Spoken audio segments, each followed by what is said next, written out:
think, turn my thing off here. I think we are live on both platforms here. I'm just going to start my Amazon stream. So good afternoon, everybody. As you know, actually, you're going to find out more about this tonight, but I am doing more live streaming on Amazon. And today we're going to do a couple of things. We are going to, first of all, explore the good deals that you can get on the iPad. And I'm going to talk about why we've got this particular iPad here on my desk in a second. So we're going to talk about that and what deals you can get, because there are some great deals on Cyber Monday on Amazon for iPads and some of the official accessories.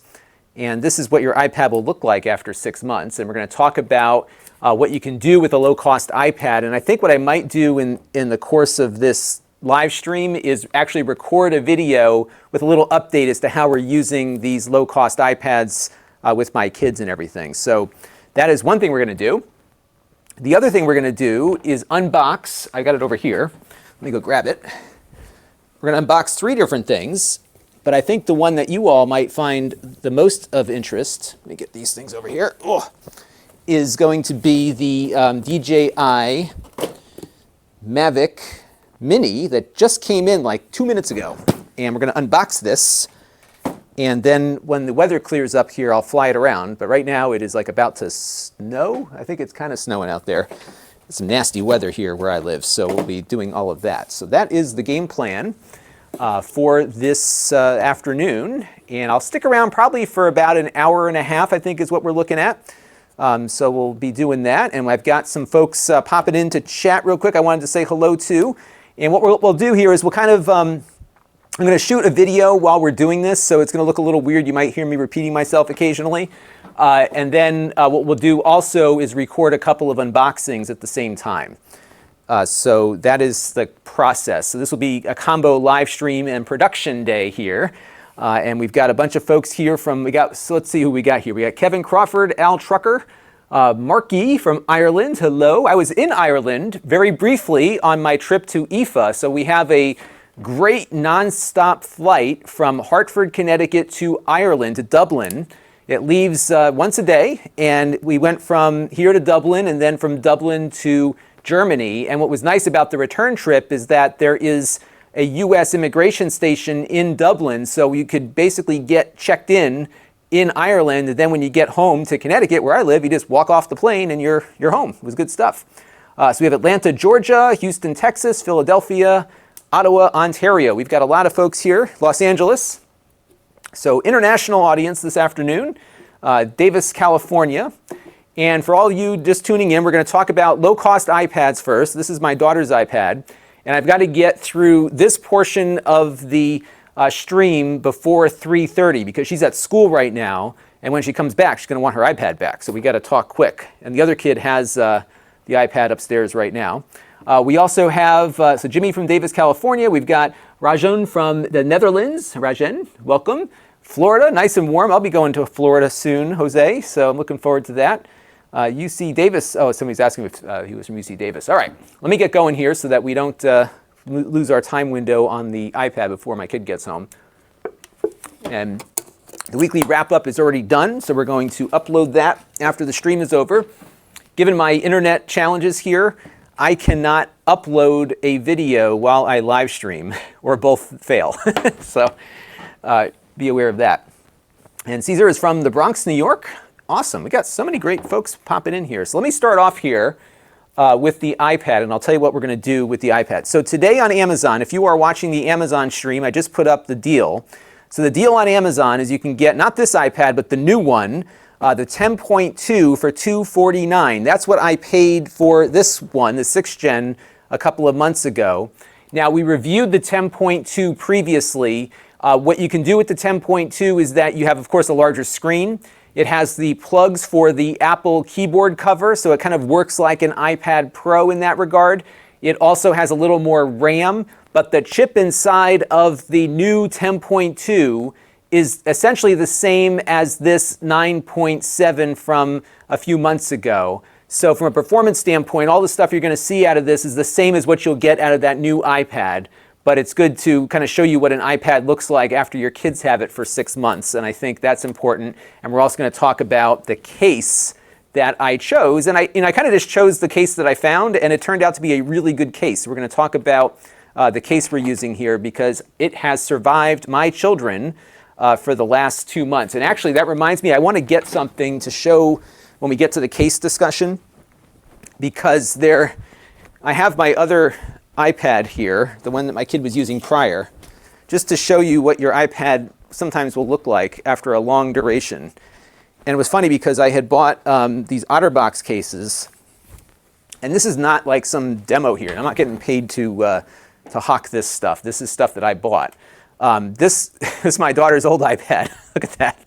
And this is in an OtterBox case, and it still looks like this. It was terrible. So these cases have actually been better so far. But again, we'll talk about all of that. So what I think I will do here is begin. I'm going to be checking my phone occasionally too, because the Amazon chat is on the phone, and I can control the carousel. Let me show you what my interface looks like here, just so you can see it. So as I'm talking about new products on Amazon, it's kind of washed out, isn't it?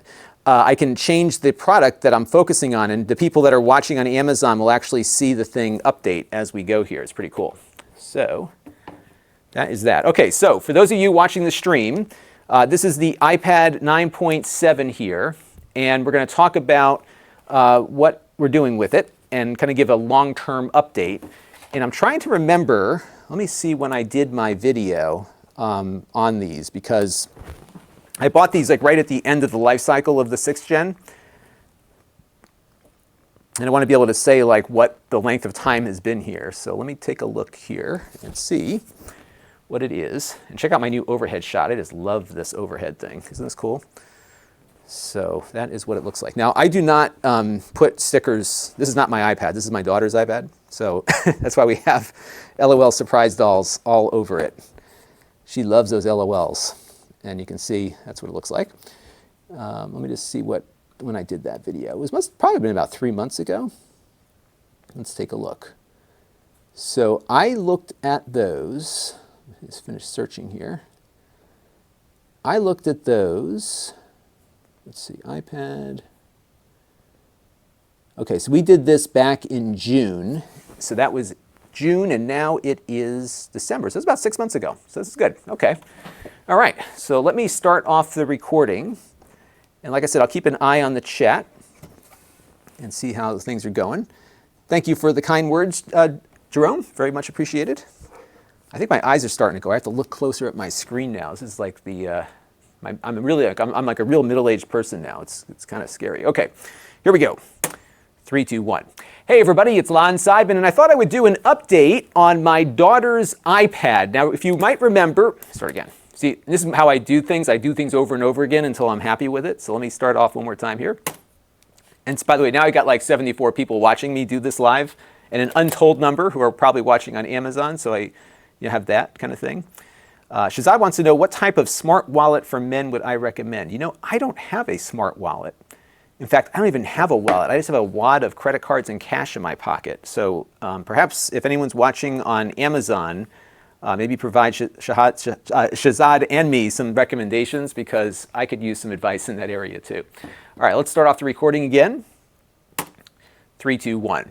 Hey everybody, it's Lon.TV, and we're doing an update today on the low-cost iPads that I bought from my daughters 6 months ago. Remember, I bought 2 of these things.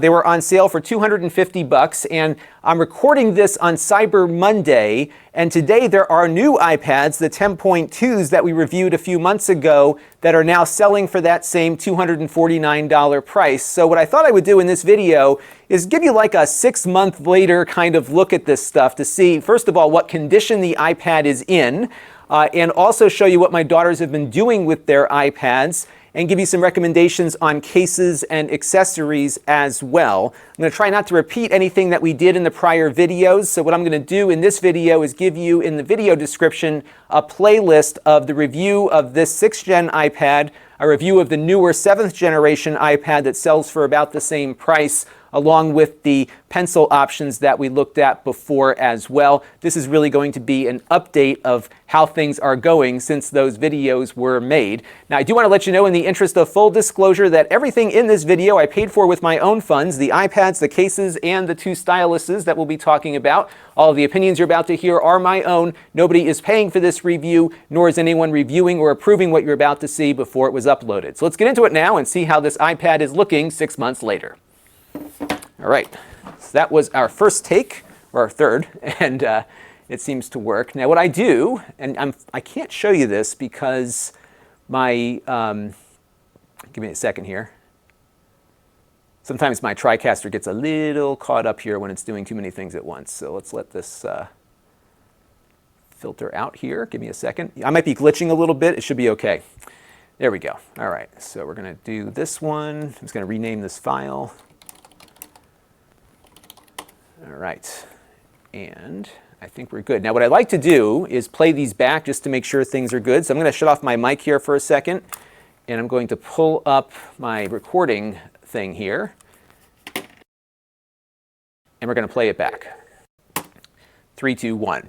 Hey everybody, it's Lon.TV, and we're doing an update today on the low-cost iPads that I bought from my daughters 6 months ago. Remember, I bought 2 of these things.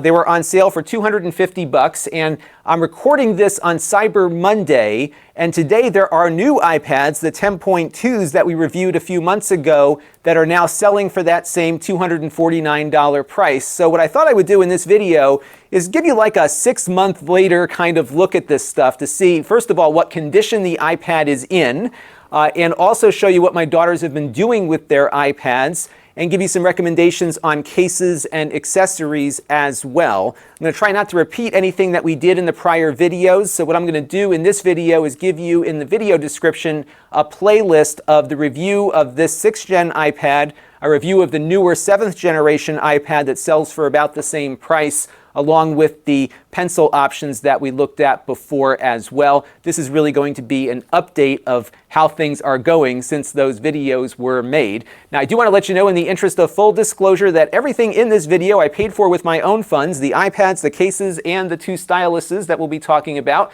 All of the opinions you're about to hear are my own. Nobody is paying for this review, nor is anyone reviewing or approving what you're about to see before it was uploaded. So let's get into it now and see how this iPad is looking 6 months later. Okay, so that came out okay, I think. So now we're going to go to our next shot, and we're going to talk now about how these iPads have held up 6 months later. Now, if you're watching the stream, which of course you are right now on Amazon and on YouTube, this is not the one that is on sale at the moment. This is the 9.7 that was the prior generation. The new one, the 10.2, which I reviewed prior, is now selling for the same price that I paid for these a few months ago. And of course, the 10.2 is better. So Amazon's got this 24% off. That is a deal and a half. So let me show you, actually, before we jump into my next take, let me go over to show you the page in which it's on. Now, if you click the link in the YouTube video description, you'll be brought right to this spot. And you can see the deal here. So the 32 gigabyte version with Wi-Fi is $249. If we go to Wi-Fi and cellular, it looks like that one might be sold out. But let's look at the 128 gigabyte version here. Oh, wow, they're selling these things out like hotcakes here, aren't they? So it looks like most of these have sold out by now already. But okay, so you can get the 128 in gold for $329. So that's $100 off the price. And then what I did, and I'll talk about this in the video, is I got my daughters before the 32 gig version, which is a bit limiting. But if you've got multiple children, you need $500. If you got 2 kids, you're done. It's cheaper than a computer, and you've got a lot of functionality. So the big deal with the newer iPad, I'm not going to talk about this when I'm recording because I've already done a video on this, but the new iPad, the 10.2, is better than the one one I have here on the desk, because it has the smart cover keyboard port there. The screen is larger, so it's better for doing split screen things. So it's just better. But again, the processing power is the same, so it'll perform about what you're about to see with this one, but everything else will be nice little improvement because you have a bigger screen. The new iPad has more RAM, the 10.2, but it, again, has the same processor. And it's getting confusing because now there are multiple steps along the way on the iPad. So there's the iPad Air, which has a slightly larger screen, 10.5 versus 10.2. It's got a faster processor, but really from a consumer standpoint, I don't know if you're going to see that much of a difference there. The iPad that I have, and I don't have it down here at the moment, is the iPad Pro 11. I love it. It is a great iPad. But the lower end one here now does most of what the Pro does, just it's a little less refined and modern looking. So it's a really good deal. If you can today, get on that Cyber Monday deal because, and I'm not trying to sell iPads here, by the way, but I think if you're looking for an iPad, today's the day. Because this is a low-cost item, works great, kids love it, and my kids certainly get a lot of use out of these things. So that is my 2 cents on that. Let me run back to the chat here and say hello to some folks. So we have, let's see, I'm trying to just rewind a little bit. I did see somebody popped in from Russia. So hello, I think he retracted his message, but thank you for stopping. Oh, there he is, he's back. Andre, thank you, welcome. Wilco's here, and Thomas Woodford is here as well, and Stacy Alexandria is here too. So Tech for Your Needs is here too. We've got a lot of folks popping in, and I'm going to do my next take on what the iPad is currently looking like. I'm just going to check the Amazon chat and make sure I don't miss anything, and let's go and do the iPad thing, and I'll talk about some of the accessories and cases that I got for the iPad as well. All right, 3, 2, 1. So I thought I would start on the condition of these iPads 6 months later. Now what I did when I bought the iPads is that I also got cases for them, and I made sure the cases went on before I gave the iPads to the kids. And the reason why you need a case on your iPad is that they are made out of glass. You've got, in the case of the new 10.2-inch iPad, 10.2 inches of glass on the front surface, and you've got to protect it not only from things hitting the screen but also from drops, and sometimes those impacts can actually make things pretty bad for the screen. So what I did is I went searching for cases. Now I wanted to show you a case that I had on the prior iPad that my daughter was using, which was made by OtterBox, and it did not protect the iPad at all. This is what it looked like inside of its case. And I was shocked by that because usually the OtterBox cases have been pretty good for me, but within a week of getting this case, her old iPad mini started developing cracks and it just got worse and worse. And I had just put it in the case immediately after I bought it, but nonetheless the case did not protect it. And I did not have high hopes for the case that I ended up getting. So I was looking around and I just said, the OtterBox thing didn't do it, so let's see what else is out there. And I just kind of went on an impulse buy, or at least on a buy of something that was just available. And I looked at these SUP cases. Now this is the one for the 10.2, but the 9.7s are still available. And this case has been great. I've got one on this iPad and on my other daughter's iPad. And these things have been dropped. We've taken them on 2 or 3 trips already, one in a plane, a couple in the car. They've fallen flat on concrete. They've hit corners on concrete. They regularly get dropped down in between the seats and stuff, and it's been really good. Now, the screen protector that is built into the case is a bit scratched up, but the iPad below is in perfect condition. No screen cracks here. I checked it earlier. It's really been a tremendously good case for the money. And I was surprised, actually, that it ended up being as good as it is. Now, these stickers, of course, are not mine. My daughter stuck these on there. The cases have these little stands on them, so they can stand them up on the table when they're watching stuff. So that's been really nice. And by the way, I just wanted to show you what it looks like without cleaning it, because this is what your kid's iPad is going to look like in 6 months. And wouldn't you rather have a screen case on it or a screen protector on it versus nothing? So just keep that thought in your head. These have snapped off a couple of times, but they snap right back on. So I've just been really impressed with this case. It's like $30. It's not that expensive, and it will protect your investment. And it's probably a better deal than what you might see with an Apple Care thing or something like that. It's not waterproof, but it does have, again, a plastic screen protector that goes over the top. The stylus, as you'll see in a few minutes, works with it, so the Apple Pencil's been working with it just fine. It does leave a little carve out here for the fingerprint sensor, so that part is exposed. and then all of the ports here cover up pretty nicely on it. So I've been really happy with these cases. And again, these are available for the 9.7, which is what we have in my hand, but also the new 10.2. And as you can see here, it keeps the camera clear as well. So this has been a great case and something that I can recommend for sure. All right. So that was a good take, I thought. What do you guys think, and gals? All right, we got two folks from Massachusetts, not far from me. Welcome, everyone. Yeah, it's not, so where I am in southern Connecticut, it is not snowing yet. And they've been saying we're going from 4 inches to now 2 to nothing, so I don't know what's going on. Chanton is in Nova Scotia, so you're probably getting some snow up there, or you will be soon, so that's that. But I can't say enough about these cases that I got. These things are really good. So I've been really happy with that. I'm just going to log my clip here.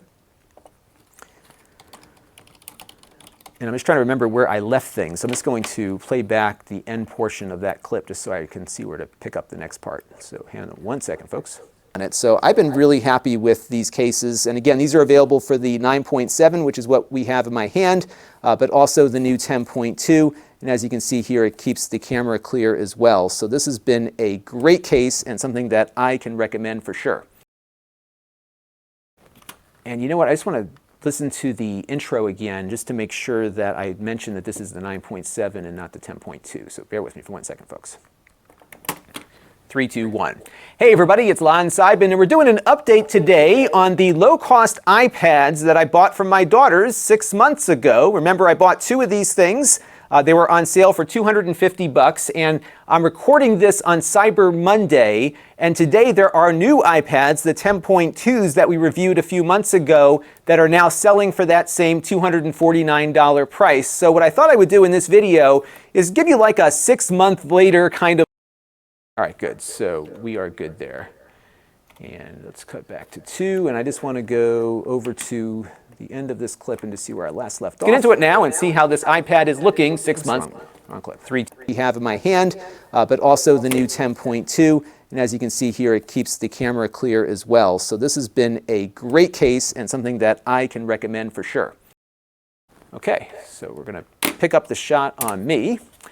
And I want to thank Thomas Ruffley for his Super Chat contribution. That is greatly appreciated. We'll definitely give you a mention next week on the weekly wrap-up too. So thank you very much for that.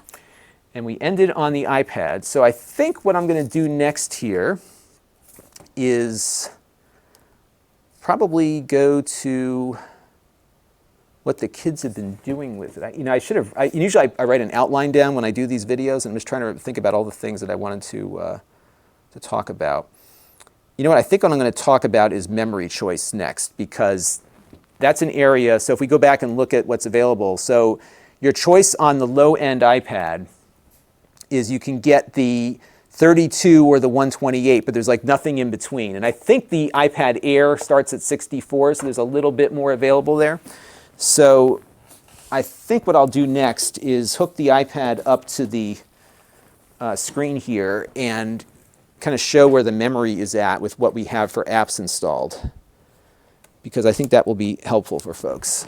And that's the one issue with the iPad, is that you don't have the external storage option, which is a killer feature on the Amazon tablets, because you can use that card to put your Netflix and Amazon Prime Video on there and whatnot, and you can't do that on the iPad. So let me just jump back. I'm on the wrong screen here. Let's go jump to the camera 5, and I just want to go over to storage. All right. Yeah, so this is a good way to see where we've got everything. And I think, oh good, it's going to bring in everything that we've got here. Okay. Yeah, so what we've got here, just so you can all see where the storage is at, is mostly apps are taking up a lot of space here. And my daughter's been really into Procreate, which is a drawing app. And I can't figure out how to get, I'd love to offload the documents on Procreate to iCloud, because I have an iCloud family account. So I'm paying $10 a month for 2 terabytes that the whole family can use. So that's been great, but I can't use, all the apps don't support device storage like that. So for the photos, we're fine. So on my wife and I, whatever we're taking pictures, the devices will self-manage, but I can't do that with Procreate. And as you'll see in a minute, my daughter's loving using that. So that is one thing to keep in mind here. I'm just going to adjust this shot here. And you know what I'm going to do, folks, is I'm going to take a really quick break. And what I'm going to do while I'm taking that break is turn my mic off because I have to go to take a little bathroom break here. But I will play what I just recorded so you have something to watch until I come back. So here you go. 3, 2, 1. And I'll be right back. I thought I would start on the condition of these iPads 6 months later. Now, what I did when I bought the iPads is that I also got cases for them, and I made sure the cases went on before I gave the iPads to the kids. And the reason why you need a case on your iPad is that they are made out of glass. You've got, in the case of the new 10.2-inch iPad, 10.2 inches of glass on the front surface, and you've got to protect it not only from things hitting the screen, but also from drops, and sometimes those impacts can actually make things pretty bad for the screen. So what I did is I went searching for cases. Now, I wanted to show you a case that I had on the prior iPad that my daughter was using, which was made by OtterBox, and it did not protect the iPad at all. This is what it looked like inside of its case. And I was shocked by that because usually the OtterBox cases have been pretty good for me. But within a week of getting this case, her old iPad mini started developing cracks, and it just got worse and worse. And I had just put it in the case immediately after I bought it, but nonetheless, the case did not protect it. And I did not have high hopes for the case that I ended up getting. So I was looking around, and I just said, you know, the OtterBox thing didn't do it, so let's see what else is out there. And I just kind of went on an impulse buy, or at least on a buy of something that was just available. And I looked at these SUP cases. Now, this is the one for the 10.2, right, but the 9.7s are still available. Okay, so I am back, and we're going to continue now. I think we'll talk about memory usage and maybe what size iPad you should pick. And we have a few more folks who popped in. We've got Scott from, yeah, he's coming back. I'm back. Scott from Rockland County, hello. We've got Eduardo from Spain popping in. It's great. You know, it's such an awesome thing that we can do this. I mean, as bad as it is living in the 21st century, you have to admit it is kind of cool that I can sit in my basement and earn a living talking about technology products, and I can stream to the world with a button push, and everybody from the world can come in and watch from wherever they are in the world. I think that's amazing. And Brandon just popped in as well. Welcome to the stream. All right, let me just turn down the brightness on my camera a bit. I've got these JVC cameras that I use, and the only issue with the cameras is that they don't have a very good dynamic range. So when I'm showing something white on the screen, it's often hard to get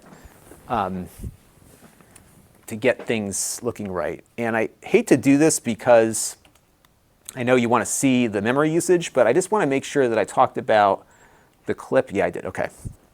I'm just going back through my other clip here. Okay.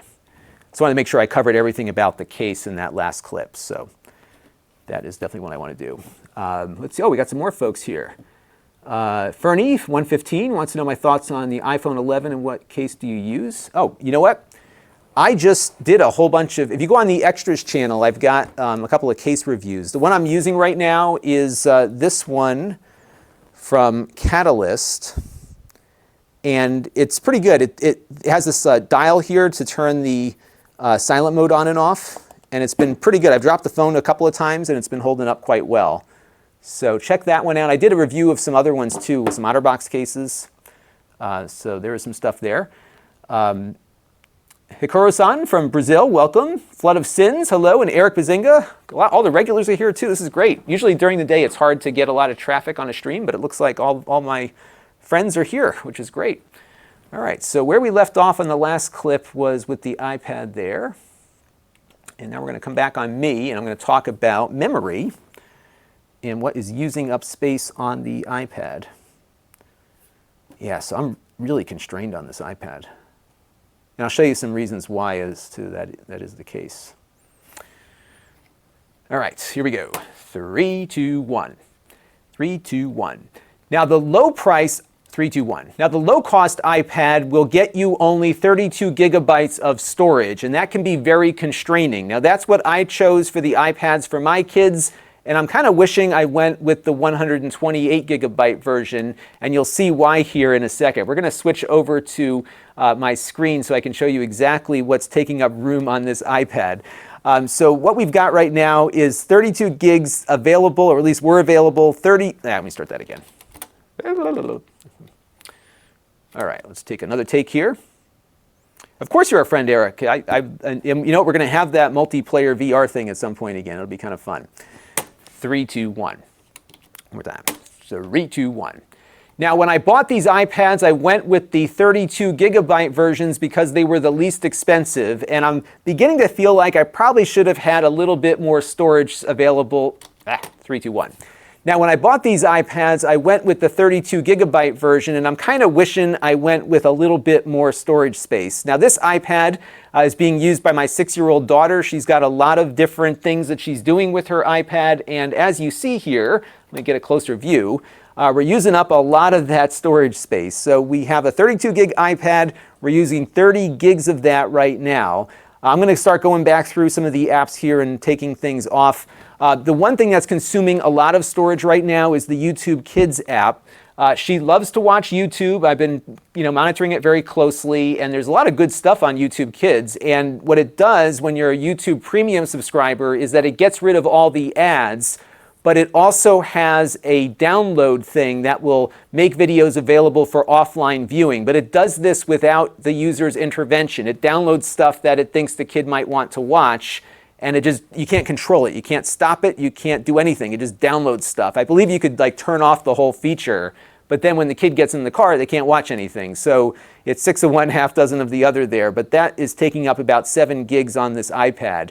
And this is an area where I think if you are looking at an iPad for media consumption as one of the primary activities you'll want to do with it, going for the higher storage versions might be a better option. And the reason is that the iPad does not allow for external storage for media playback. Now, you could hook up a USB stick to them now and get access to some things if the app supports it, but apps like YouTube Kids or Amazon Prime Video or Netflix won't at the moment download to external storage like they would on an Android device. So if you bought an Amazon tablet, for example, you could put an SD card in it and download all your video to that. You don't have that flexibility here with the iPad, and as a result, 7 gigs for YouTube Kids that I can't control right now is quite a bit, and it's frustrating. So I may take a little closer look at that and see if they've improved that at all. The other thing that's taken up a lot of room here is Procreate. I'm going to show you what my daughter's been doing with that in a little bit. She's doing a lot of cool artwork on there, so I definitely want to keep that going. And a lot of these files are the things that she was working on. And I'm just surprised it's taking up so much space on this iPad. And what I was hoping Procreate would let me do is move the files off to iCloud and have it manage the space that way, because my Mac can do that. Other iPad apps support that, but Procreate doesn't seem to work that way. What I did for $10 a month is I purchased an iCloud family share plan, which gives me 2 terabytes of storage for backups, but also just shared storage usage. So all of our photos go into that one bucket, all of our files go in there, and we can share that 2 terabytes with the entire family. So for a family of 4, $10 a month to keep all of our data safe, I think is probably a good investment. So I went with that. GarageBand's taken up a bit. There's a lot of audio samples that uses, and my daughter's been playing a lot with that. And then she's got her apps like My Pet and Kidtopia and a few other things going on as well. So all these things just start to add up to the point where I'm constantly having to manage storage, especially when we go on a trip and she wants certain things loaded up to watch. So we're going to keep an eye on this. It is a little easier dealing with 32 gigabytes versus the 16 we had on the prior iPad, but I'm always finding that I'm hitting that storage ceiling even with double the space from what we had before.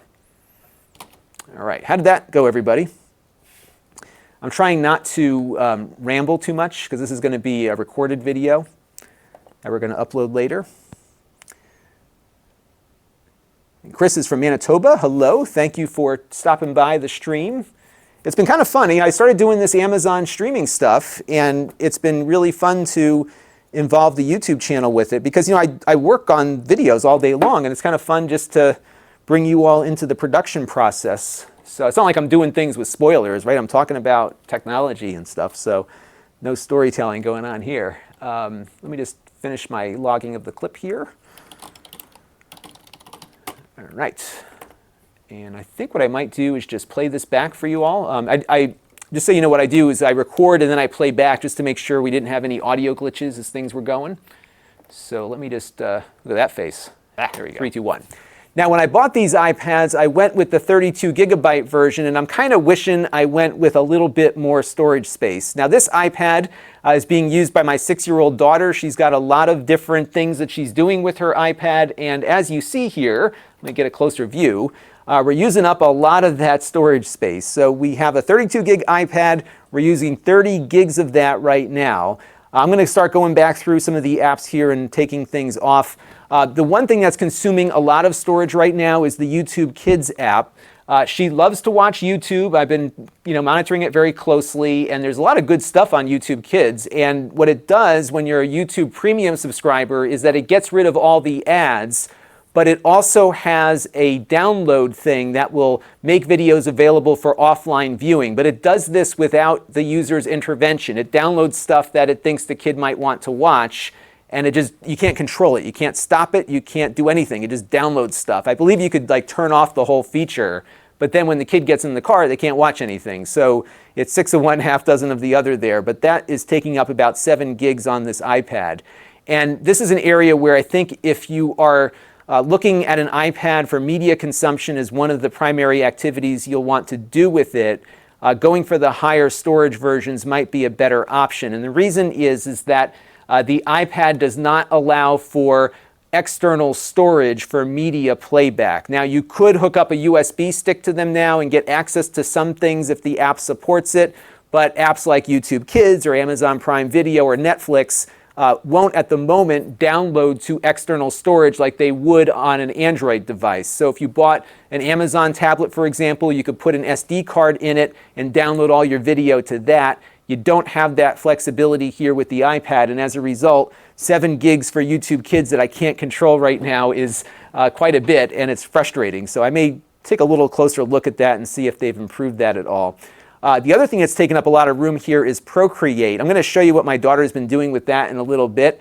She's doing a lot of cool artwork on there, so I definitely want to keep that going. And a lot of these files are the things that she was working on. And I'm just surprised it's taking up so much space on this iPad. And what I was hoping Procreate would let me do is move the files off to iCloud and have it manage the space that way, because my Mac can do that. Other iPad apps support that, but Procreate doesn't seem to work that way.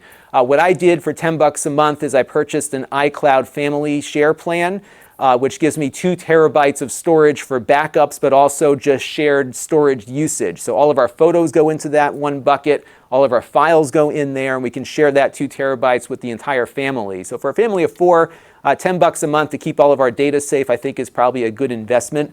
So I went with that. GarageBand's taken up a bit. There's a lot of audio samples that uses, and my daughter's been playing a lot with that. And then she's got her apps like My Pet and Kidtopia and a few other things going on as well. So all these things just start to add up to the point where I'm constantly having to manage storage, especially when we go on a trip and she wants certain things loaded up to watch. So we're going to keep an eye on this. It is a little easier dealing with 32 gigabytes versus the 16 we had on the prior iPad, but I'm always finding that I'm hitting that storage ceiling even with double the space from what we had before. Okay, I think that, oops, mute my thing here. Yeah, it worked out pretty well there. Let's see, Scott from Florida is in. He said, send him some White Castle. We don't have White Castle here. We have, I got a Five Guys not too far from the house. And you know what's funny? If I have Five Guys, the next day I put on like 2 pounds every time. And then like after the water, the sodium content, whatever they put in their food goes away, I'm back to normal. So I don't do Five Guys all that often, but I love their burgers and their fries. Really good stuff. That's a special treat. And Bruce from South Africa is here as well. So welcome, Bruce. So what we're doing right now is kind of a twofold thing. We are in the process of recording a video about the low-cost iPads that are up for a pretty good price on Amazon right now. And somebody on the live stream says they can't add an iPad to their cart. And I think what might be happening, let's go over to the Amazon page, is that some of these are out of stock. Oh wow, some of these are looking like they're not coming in until after the holidays. So what you might want to do is click around on the colors and see which ones are available.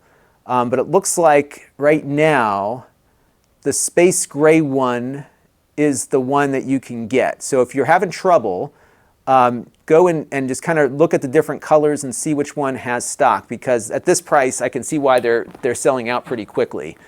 Just be careful too, because sometimes you'll see these third-party sellers that sell them for more. So look for the Amazon one, but right now it looks like, let me just refresh the screen here. The space gray one is, or was, it looks like that one might be sold out also. Oh my goodness. So these things are selling like hotcakes. Wow. Yeah, they're having some stock issues here. It looks like the gold one, all right, so the gold one is still available. They're saying a January 1st date of availability, so I don't know if it'll come in earlier or later, but get your order in, because I'm sure they will be shipping these things out as fast as they can sell them, and this is a good price, so that's probably what's happening there. But one thing you can get still, I think, is the Apple Pencil, and that is going to be the subject of the next stage of our video here. Let me pull up my Amazon Stream app here and check it out. But yeah, I would keep clicking around and refresh the screen and then click around on here to see what's available, because the stock is constantly changing, and I'm sure they're getting the rerouting things depending on where you are and all that good stuff. So your mileage will vary, but right now it looks like, let's see, which one has got stock? It looks like the gold one you can add to your cart right now. And again, just keep checking those links down below, and you can check on the colors there to get the best one. But I think at this point you probably won't be able to get your choice of color. So if you see one available, grab it, because I think it's a good deal. Next up is the Apple Pencil discussion, and I already covered the Apple Pencil and some of the alternatives. But on sale today, I feel like I'm doing the home shopping club thing, but these are good products that I recommend, so I'm okay talking about it like this. So this one today, this is the official Apple Pencil. This one is $79. That's 20% off. And then also on sale is the Logitech Crayon. And this is an alternative that doesn't do all of the same things. So just be aware of the differences, and I'll talk about those real quick. I'm not going to put this in my video because I already did a whole video on this, but here's the difference here between the Apple Pencil and the Crayon. So the Apple Pencil has three features that kind of set it apart from other styluses that are out there. Actually, I shouldn't say that there's three. There's actually, let me just show you what I mean. It might be easier just to show you. Okay, so if I pull up the Notes app here and just write my name, let me just choose a different thing here. So let's go hit the eraser. So I can write my name with the pencil here. It's a little bit light. Let me get a little bit darker. There we go. So I can write my name here and just kind of write like a pen.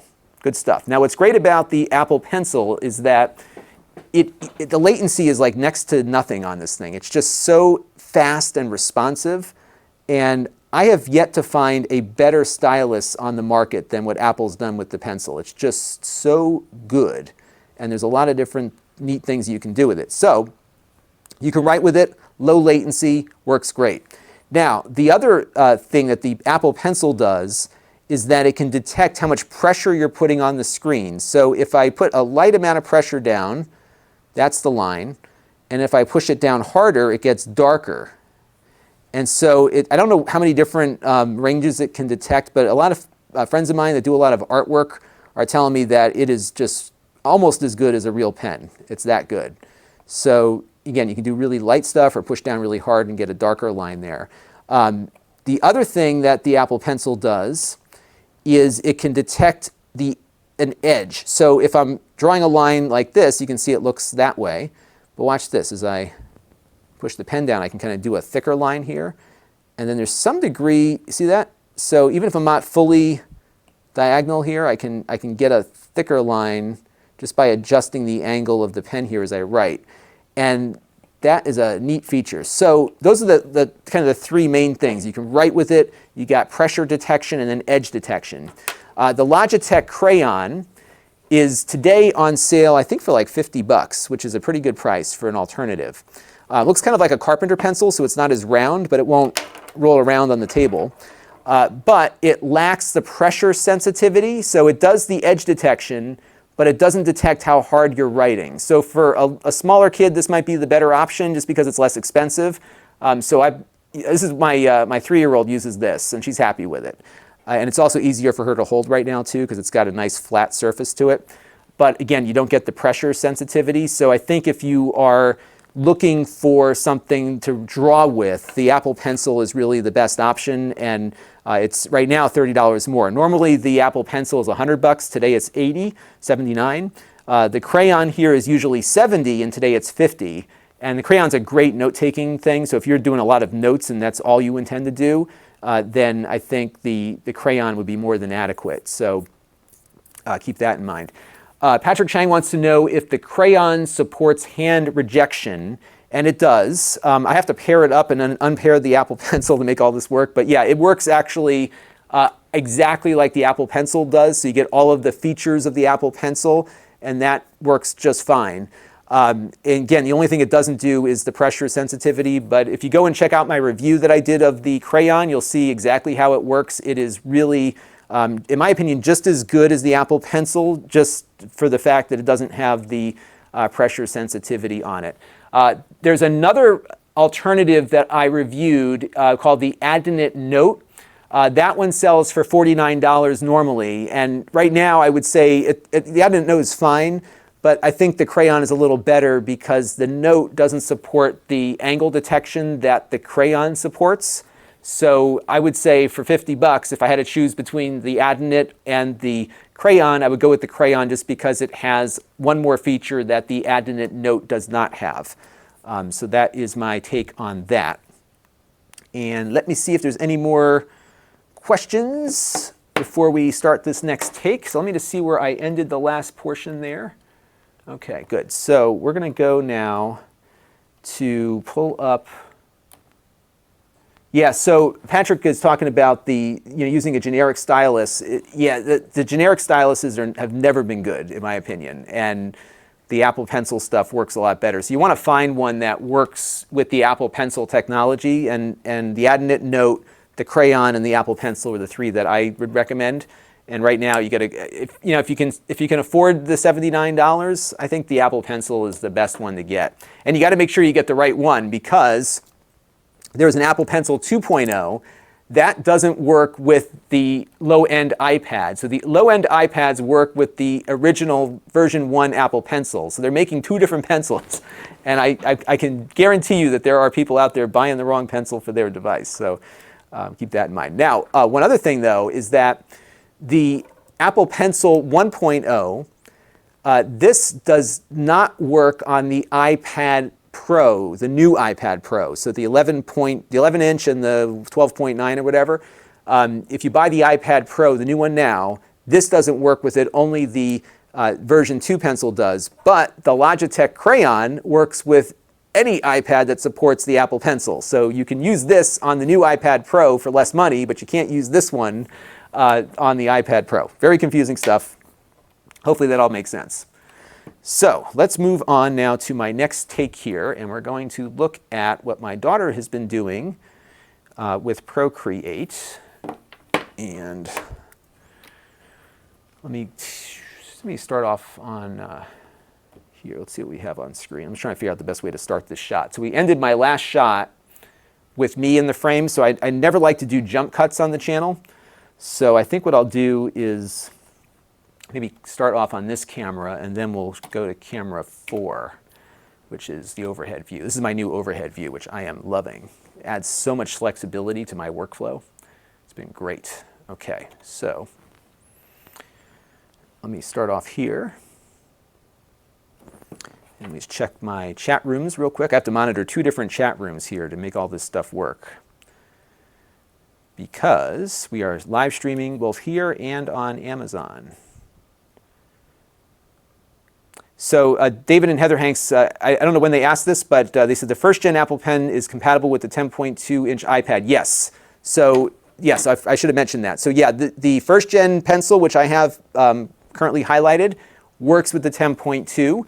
And I did this the Apple Pencil, in my 10.2 review. So this one works, and the crayon works with the 10.2, and that Adenit Note, which I mentioned, also works with it. I misplaced my note at the moment. It's somewhere in this room. But yeah, so you want to get the 1.0 pen with the 10.2 for sure. Okay, so now what we're going to talk about is the Apple Pencil and what my daughters are doing with it. And I'm just going to check through her artwork here to make sure there's nothing private. Yeah, there's no anything private on her artwork here. This is all good stuff. And it's been kind of fun to watch her experiment with this. Check this out. Look at all this stuff she's doing.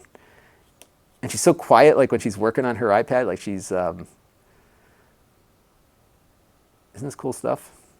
And it's been really fun to just watch her artwork improve and her writing improve. And she just spends a lot. Look at all this stuff she's made on here. It's crazy. So this is why we get all this multiple gigabytes worth of stuff here. And what's nice about Procreate, I think it's like a $20 app. It's not that expensive. And they have all these different brush styles. So it's just really cool stuff. I'm trying to figure out, maybe what I'll do is shoot some B-roll of the things that she's working on, because I think that might be good. Look at this one. This is cool. And this she did, you know, she's been using the Apple Pencil. So my 6-year-old has the Apple Pencil. So she did that one. And I go back to the gallery here. And it's got like some like watercolor brushes. And it doesn't look like, it looks like real stuff. And you know, as far as she's concerned, it is just a regular drawing implement, because it does all of the things that a pen would do. Isn't this cool?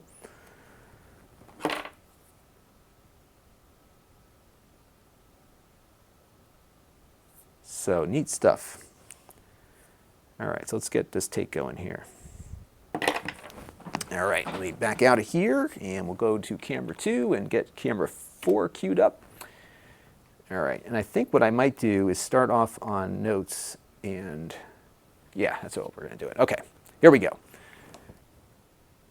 And Eric Bazinga is watching right now in virtual reality. Awesome. Hopefully I look okay in VR. I love that. I think you have an Oculus Quest like I do, Eric, if I'm not mistaken. That thing's just been an amazing VR headset. All right. 3, 2, 1. Now, in the original review, we talked about the fact that 3, 2, 1. Now, in the original video, we looked at the Apple Pencil as a great way to... let's start one more time with something different here. 3, 2, 1. Now, one of the great things about the low-end iPads is that they now work with the Apple Pencil. So if you're looking at the low-end iPad, the version 1 pencil, the round one that I have here, is the one you want to look at. The version 2 pencil is only for the iPad Pros, the new iPad Pros. And you have a few other alternatives as well, including the Logitech Crayon that costs a little bit less. I did an entire video on these different pen options that you have on the iPad, so definitely check that out to hear what the differences are between them. And my daughter has really taken to the pencil quite a bit. It works fine with the case here, so as I'm drawing on screen here, you can see everything is working just fine. All the pressure sensitivity works, and the edge detection, the angle detection here has been fine, so the case has not really impeded anything. And as I mentioned, she's really been into Procreate, and she's been doing, look at all this artwork she's been doing. It's been crazy. So when she's in the car or just kind of sitting around looking for something to do, she's often drawing on her iPad, and the amount of drawing options in Procreate is pretty remarkable. They've got watercolor kinds of things like this, so she can experiment with different brush types, and it's been fun just to watch her playing around with things. So she's been just doing, you know, simple drawings like this and more complex stuff as well. She's starting to play around a little bit with the layering that you can do with this. And what's nice about these low-end iPads, and I mentioned this in the original review, is that they work with the same apps that you would use on a higher-end iPad. So this Procreate it's got every feature that you'll find. Let me start this again. I was just starting to ramble a little bit, and I want to just start off with a more cohesive approach to this. So let's go back to camera 4 on the preview. All right. Give me 1 second, folks. I'm going to just do another take here. One of the best things when I went full-time with YouTube was the fact that I have time to make things the way I want them to be. So if I'm not happy with the way something is coming out, I stop and start over again because I want it to be good, or at least good for me. My good is not as good as some other people's good, but you know, that's how it works. I do my best. And if I'm not doing my best, I like to start over again. All right, 3, 2, 1. 3, 2, 1. Now, in the original review, I talked about how I picked up an Apple Pencil along with my low-cost iPad. What's great is that the low-cost iPads support the Apple Pencil just like the Pros do now. So that was a huge thing to get as part of the deal here. You know, I want to just get the screen reset here one more time. All right, one more time. 3, 2, 1. Now, in the original video, we talked about how I got the Apple Pencil along with my low-cost iPads. And what's great is that the low-cost entry-level iPads now work with the Pencil. So you get a really good stylus, probably the best in the business here, with pressure detection and edge sensitivity, all sorts of good stuff. And I've been really happy with how the experience has been on this low-end iPad. And in fact, it's very similar to the experience I have with my iPad Pro, which costs a lot more. The Pencil is probably the best stylus on the market on any platform, and it's been just wonderful. We also talked about the Logitech Crayon as an alternative.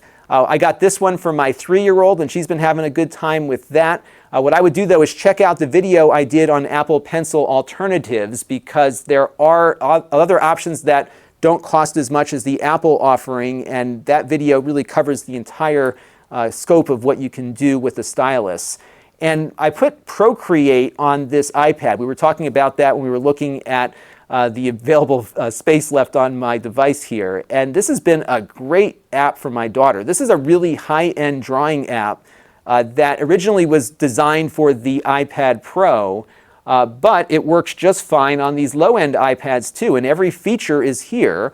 They've got so many different brush types. She's been really experimenting with things like watercolors and all sorts of cool stuff, and it's a really, and the app is incredibly detailed, and she's been having a blast just making all sorts of different types of drawings here that I think look really cool. And it's been fun just to see what she's been coming up with, and a lot of times she's just kind of sitting quietly somewhere and drawing a picture, and it's been really fun just to kind of scroll through what she's been working on here. So really fun stuff.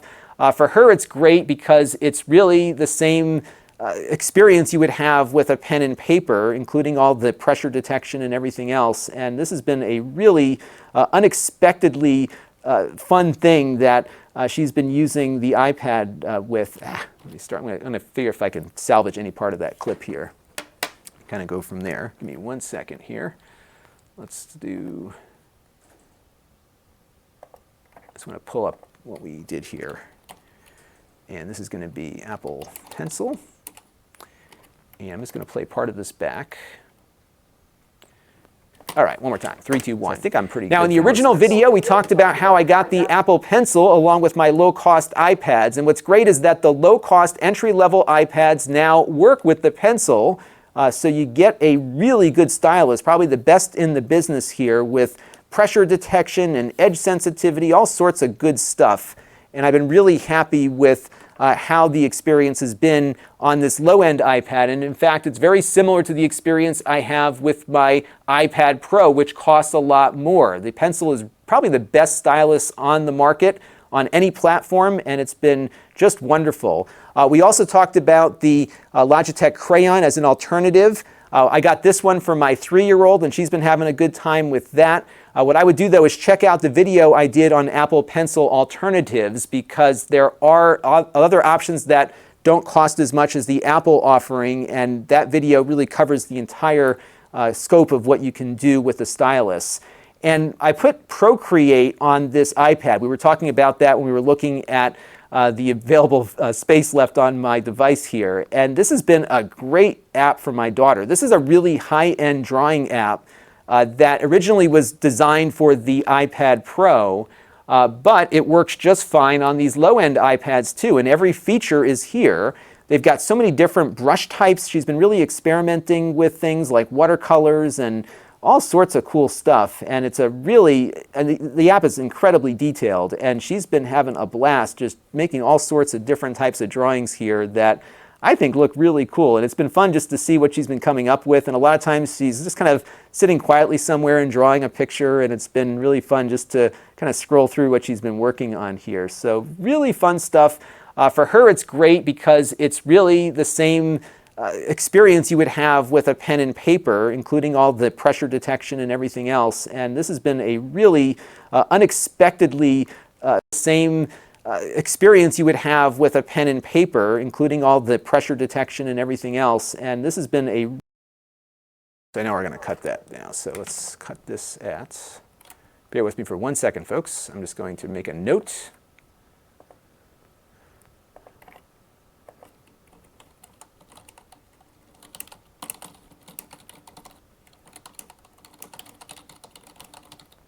Okay. All right. So we're going to pick up off of that. And we'll go cut back to my overhead shot. Oops.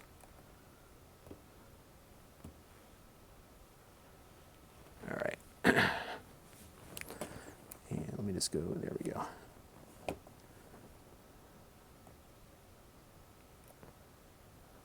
All right, there we go.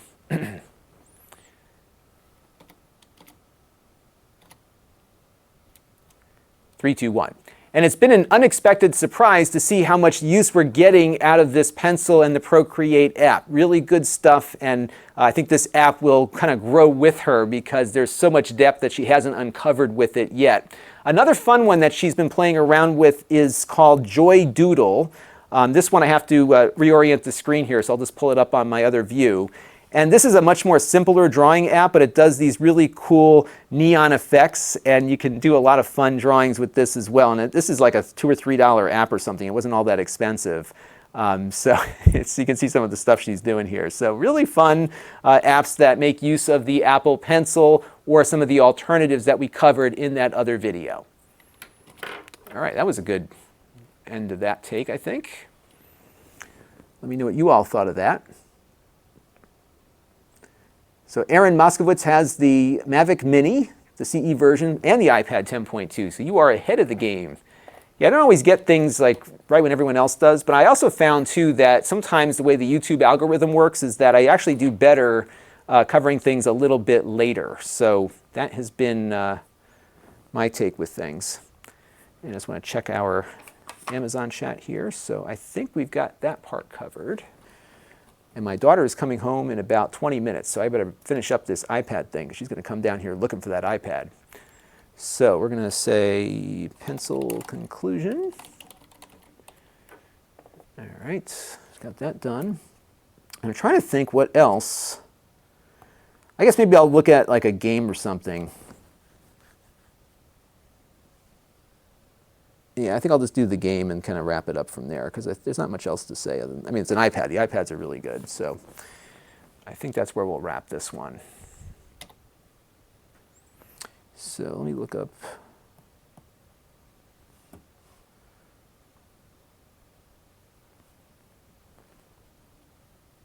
And then we'll get to the unboxing and stuff too. I don't know how you all feel about this block craft, but my daughter's been spending a lot of time in block craft.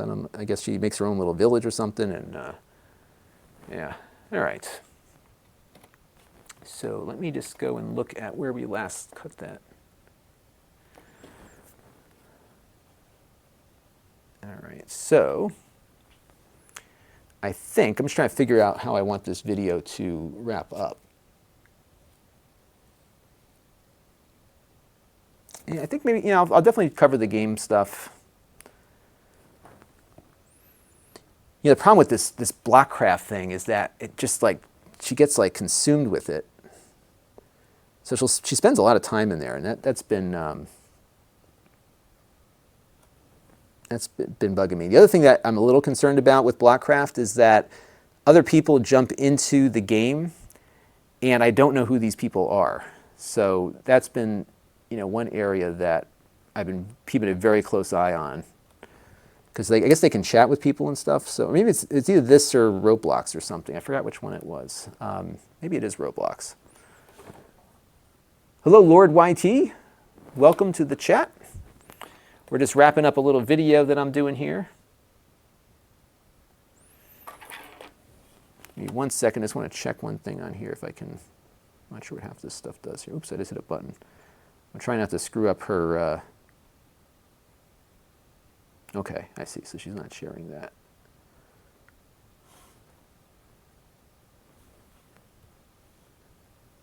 This is the one thing, you know, like I'm this tech guy, but you know, I have not, you know, I'm not new to parenting. I've been a parent now for 6 years, but I'm new to all this online stuff, and keeping an eye on things is going to be another big challenge. So yeah, all right. Let me. So I don't know who these people are, if they're real people or if they're just. I think they are. All right.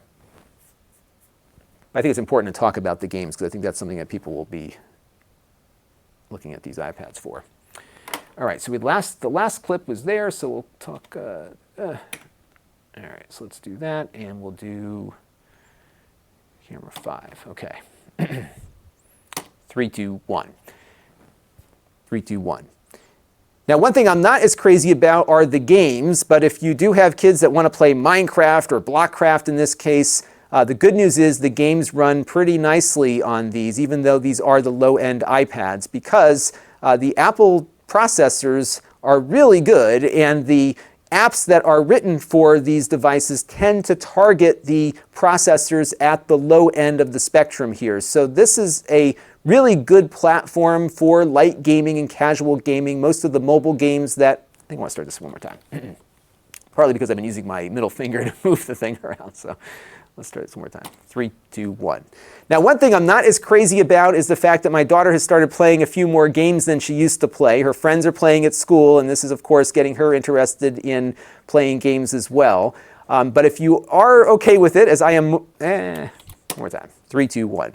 Now, one thing I'm not as crazy about right now is the fact that my daughter has been playing some games on her iPad under supervision.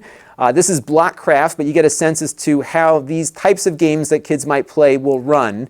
And the good news is that even though this is the low-end iPad, it performs incredibly well for a low-end device. It's very powerful for the price point.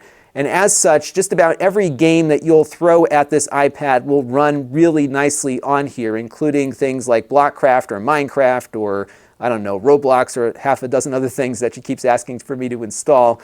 So it is a good experience, but you'll definitely want to monitor things. One of the concerns that I have is that games like Blockcraft here, and I think Roblox as well, allow for online interaction, and you really got to keep an eye on who's popping into this stuff. So I'm really careful about that. I don't let her run these games when I'm not supervising her and stuff. So just keep those things in mind. But the good news is that if your kid is looking to play some games, they will run nicely on this one, just like they will on a more expensive device. But again, just make sure you're constantly supervising, because this is the kind of stuff that happens here. Some kid just jumps in and starts waving at your daughter, and what do? I don't know. So we'll have to just make sure that the kid doesn't, I'm starting to ramble on here a little bit. Let me just do one more time here. One more time. 3, 2, 1. 3, 2, 1. Now, one thing my daughter has unfortunately discovered on her iPad is a bunch of games that her friends were playing. Yeah, I'm still not happy with the way this is starting off. Let me start this one more time. 3, 2, 1. So one thing that I haven't been all that crazy about is the fact that the iPad actually runs games pretty well. So if your kid is looking to play Minecraft or Blockcraft in this case, or Roblox, or one of the other games that kids are having fun playing, they will run nicely on here.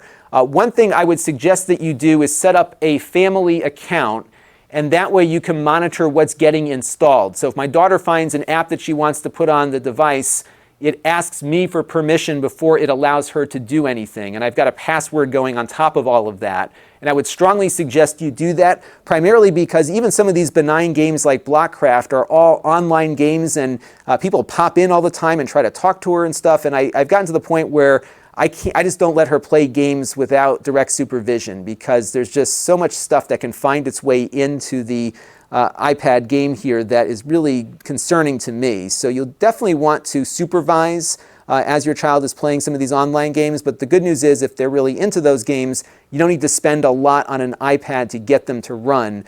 This entry-level iPad does just fine. And in fact, a lot of developers target their games at the entry-level processors, because there are a lot more entry-level devices out there than the higher-end devices. And it should be a good experience for gaming, but just keep an eye on what they're doing, because it's very easy for these kids to run into other people online and start talking to them. So just keep that in mind. And if you're safe with everything, I think it'll be a good gaming experience. All right, I think that worked.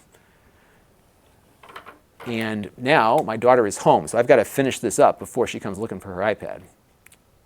So otherwise she's going to come marching down here. I'm going to have a COPPA violation. We can't have that. 1005, this is gaming. And that is going to do it, I think, for this portion of my shoot here.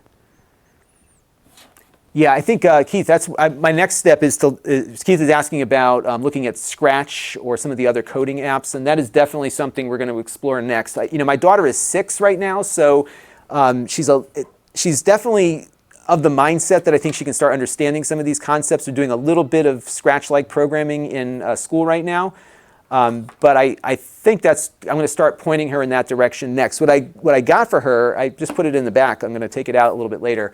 This month. I got her one of these Piper computer kits, which is a Raspberry Pi. And integrated in with that on the Pi is Minecraft that you can address programmatically with Python. And I think I'm going to start working on that next with her. But right now, I think my kid's just a little bit too young to start really getting into this stuff. But I definitely want to start pointing her in that direction because she's starting to spend too much time on the games, and I need to curb that a little bit. It's really funny too when you think about parenting. When for the first 3 years of their life, more or less, you're kind of a vocational component. It's a vocational thing where you've got to make sure that the diapers are changed and people are being fed.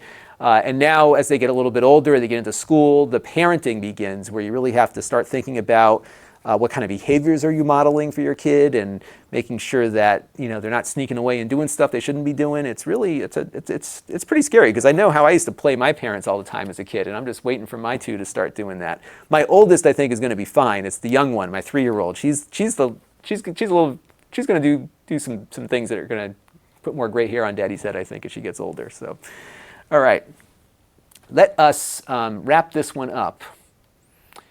All right, I just want to see where I last left off on that overhead shot. So we ended up on, okay. 3, 2, 1. Now, one thing we haven't gotten into yet is some of the STEM and coding. 3, 2, 1. Now, one thing we haven't gotten into yet is some of the STEM and coding applications. My daughter's a little bit too young for that. She's starting to do some of it in school, so I'm going to talk to some of her teachers and see what we can start doing at home to maybe get her to spend a little bit more time coding and a little less time playing games. I'd rather her make games than play them, to be honest with you, but we play a couple games at night together, so sometimes it's kind of fun just to have a little daddy-daughter time. But overall, I think the iPad experience here has been good. I'm very happy with this. My daughter's very happy with it. The case, I think, was a really good find, and I would definitely recommend this one because it's been working great and is not that expensive, and it's kept this iPad very well protected despite having been dropped a number of times. And I can't say enough about the low-end iPad, and if you can find it for a low price like I did, which was $249, I think I'm going to start this one more time and just do a better outro here. 3, 2, 1. Now, one thing we haven't ventured into yet is coding, but there's a lot of great coding apps on here. Apple has Swift Academy, I believe it's called. Is that what it's called? Let me look that up real quick. Is it Swift Academy? So I do want to talk a little bit about coding because I think there's some real value to the coding apps that are available on the platform here. Yeah, Swift Playgrounds. That's it. Yeah. Yeah, I think that's a good way to end this. And I can maybe go to the overhead shot for that. Yeah, that'll work. 3, 2, 1. Now, one thing we haven't ventured into yet, just because my daughter is not quite old enough to really spend a good 3, 2, 1.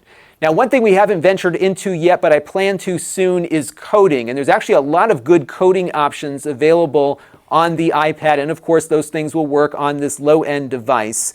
On the Apple Store right now, they've got a nice curated thing called Everyone Can Code. Apple's got a great app called Swift Playgrounds that introduces the concepts around their Swift programming language, but there's a lot of other languages on here that you can play around with. You've got Scratch from MIT, which is a more visual approach to coding. Here it is, Scratch Junior. So there's a lot of great coding stuff that they can use. And there's a good chance your kid is probably using an iPad in school with some of these coding apps. So you may want to talk to your teachers, which I plan to be doing soon as well, to figure out what they're using at school and maybe have a way to introduce some of that coding application work at home as well. So overall, I've been very pleased with my low-end iPad here. The only thing I find wanting is more storage. And I think if you are in the market and can afford to go up to a higher storage device, that might be worth considering, again, especially if you're doing a lot of media downloads. Let me start this again because I did not like where I went with that. Let me just do one more thing here. Okay. All right. Thank you, everybody, for the kind words. Hope you enjoy my workflow here. So yeah, I often do a couple of takes. I don't script anything, so I usually just do an outline, and today I'm just doing everything in my head. So I think it comes off more naturally when I do things that way, so that's part of why I do that. So I'm going to wrap up this iPad portion. We're going to unbox a couple of things, and then I've got a jet because I've got to get the weekly wrap-up ready to be uploaded. So Jake is editing that now. I got to do my last sweep through it, and then we're going to call it a day. But let me come back to me, and we'll do this last take. 3, 2, 1. 3, 2, 1. Now, one thing I haven't done too much with my daughter yet is some of the coding applications, and there are a lot on the iPad. One thing I would suggest you do is talk to the teachers at your kids' school to see what they're using, because there's a good chance iPads are being used there as well. I found on the Apple App Store today a curated section called Everyone Can Code, and they've got like miles of coding applications here for kids of all ages. For the older kids, Swift Playgrounds might be a really fun thing to check out because this is Apple's coding language that they use to make iPad apps and Mac apps. They've got Python and a bunch of other popular languages. Scratch Junior might be great for some of the younger kids. I think my daughter's been playing with this at school a bit. So there's just a ton of stuff that's available on the iPad. And if you get the new 10.2-inch version, they've got an integrated keyboard case that's available. That should make typing in some of these commands easier. But of course, any Bluetooth keyboard will generally work with the iPad. So I got to start getting there with my daughter just because I think she's spending a little too much time in the games these days, and I want to do something more productive with her time on this. So that's our next step. But overall, I've been very pleased with the low-end iPad that I chose for the two kids. The one thing that I'm running into, though, with the 32 gigabyte version is I am hitting some space constraints, as I mentioned. So I'm constantly having to balance downloaded media with the apps we're installing.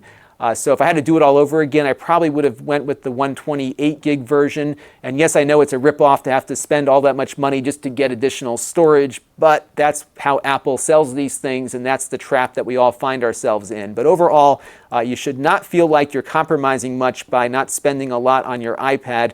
And I think for kids, it's probably fine to go with this one. I use an iPad Pro just because I like a lot of its features that work better for working professionals. But for kids, the low-end device is pretty much all you need to get started. And if you get this case that I put on it, I think it'll stay pretty well protected as well. I've been very pleased with the performance of this case, and I can tell you this thing is really taking a lot of good hits, and we're still intact here, which is awesome. So that's going to do it for this look at the iPad 6 months later. Let me know if I missed anything or if there's anything else you want to learn more about. I'll do a follow-up video a little bit later, so leave those comments down below and let me know. Until next time, this is Lon.TV, and thanks for watching. All right, good. So we got a video done. How about that?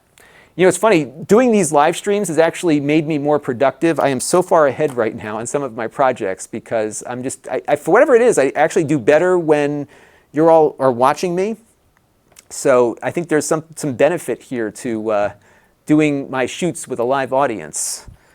So let me just do a little note here on this, and we'll put that one in place there. All right, I'm going to take a quick break to bring this iPad up to my daughter because, like I said, she's going to come down looking for it. So what I'm going to leave you with, and I'm coming back, so don't worry, because we're going to unbox that drone next. So let me go bring this upstairs, and I will be right back. And in the meantime, I'll let you watch my conclusion here and let me know if there's anything wrong with it. Now, one thing I haven't done too much with my daughter yet is some of the coding applications, and there are a lot on the iPad. One thing I would suggest you do is talk to the teachers at your kids' school to see what they're using, because there's a good chance iPads are being used there as well. I found on the Apple App Store today a curated section called Everyone Can Code, and they've got like miles of coding applications here for kids of all ages. For the older kids, Swift Playgrounds might be a really fun thing to check out because this is Apple's coding language that they use to make iPad apps and Mac apps. They've got Python and a bunch of other popular languages. Scratch Junior might be great for some of the younger kids. I think my daughter's been playing with this at school a bit.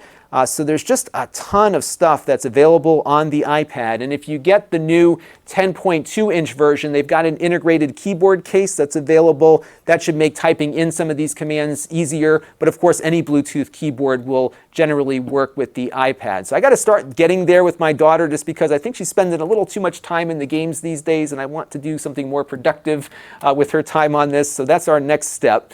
But overall, I've been very pleased with the low-end iPad that I chose for the two kids. The one thing that I'm running into, though, with the 32 gigabyte version is I am hitting some space constraints, as I mentioned. So I'm constantly having to balance downloaded media with the apps we're installing. So if I had to do it all over again, I probably would have went with the 128 gig version. And yes, I know it's a ripoff to have to spend all that much money just to get additional storage, but that's how Apple sells these things, and that's the trap that we all find ourselves in. But overall, you should not feel like you're compromising much by not spending a lot on your iPad. And I think for kids, it's probably fine to go with this one. I use an iPad Pro just because I like a lot of its features that work better for working professionals. But for kids, the low-end device is pretty much all you need to get started. And if you get this case that I put on it, I think it'll stay pretty well protected as well. I've been very pleased with the performance of this case, and I can tell you this thing is really taking a lot of good hits, and we're still intact here, which is awesome. So that's going to do it for this look at the iPad 6 months later. Let me know if I missed anything or if there's anything else you want to learn more about. I'll do a follow-up video a little bit later, so leave those comments down below and let me know. Until next time, this is Lon.TV, and thanks for watching. All right. Oops. So we're done with that. So I hope all that was interesting on the iPad front. Let me know what you thought of that. Now we're going to unbox some stuff, and I'm probably going to, I'm not going to do an unboxing video for this. I'm just going to stream it to you all right now.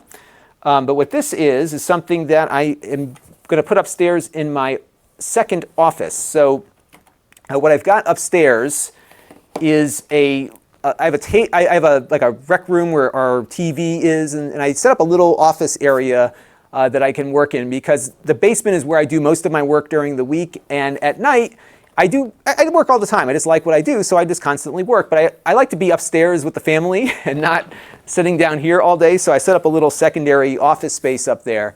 And what I've got up there is a Thunderbolt hub. And I should probably do a video up there one day. I've got a Thunderbolt hub up there, so I plug my MacBook Pro into that. And what's nice is that it's got a single cable for video, power, everything. Just goes over that single cable, and it just lights up the monitor that I've got sitting on the desk up there. I've got one of those widescreen Samsung monitors, so that's been a great little workspace. And then I have my gaming PC hooked up in that same spot. And then I've been playing with the Mister project as well. And what I've been doing is having to swap the USB keyboard and mouse between all three devices when I want to switch between them, and I wanted something a little more elegant than that. So I bought this the other day, and if you're watching on Amazon, I will put up, this is kind of like unrelated to the other stuff we just were looking at, but I bought this IO Gear 4x4 USB peripheral sharing switch. Now I did not get a KVM, partly because the KVMs for the higher resolution video just were too expensive for what I was looking for. So this is going to be a lot simpler.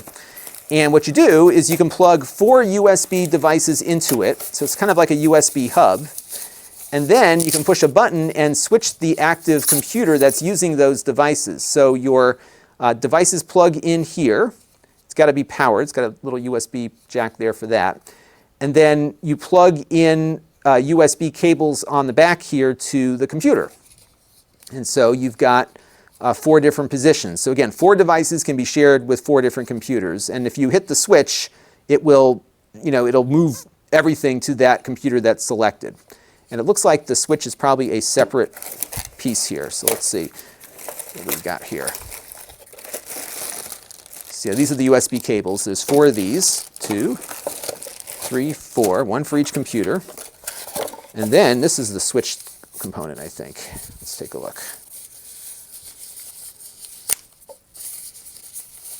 Oops.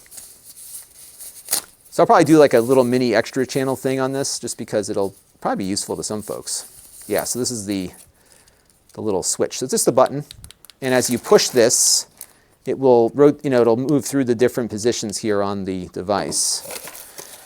And I'm guessing it draws, so it's probably I'm not sure where it's drawing its power from.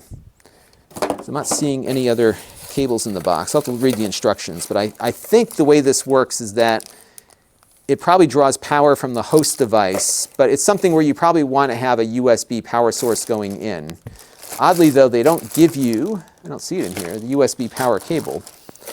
So just a micro USB connector there. So I'm going to hook this up probably tonight or tomorrow, because I want to make it a little bit more convenient to switch between devices up there. So that is the I/O Gear device. This is I think about $60, so it's not all that expensive. Some of the ones that do like super high-end video switching along with the device switching cost a lot more. This is like $60, $59.09 for that one. So that is that. Now the next thing is this Shuttle PC.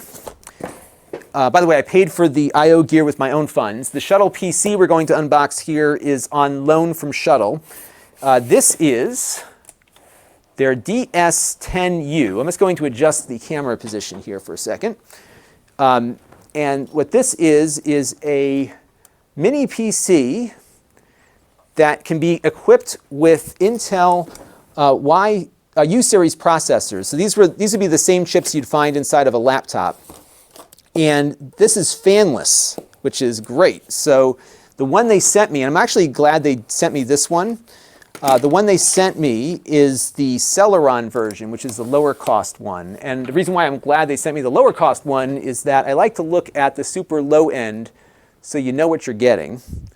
I'm just going to adjust my overhead view real quick here. Oops.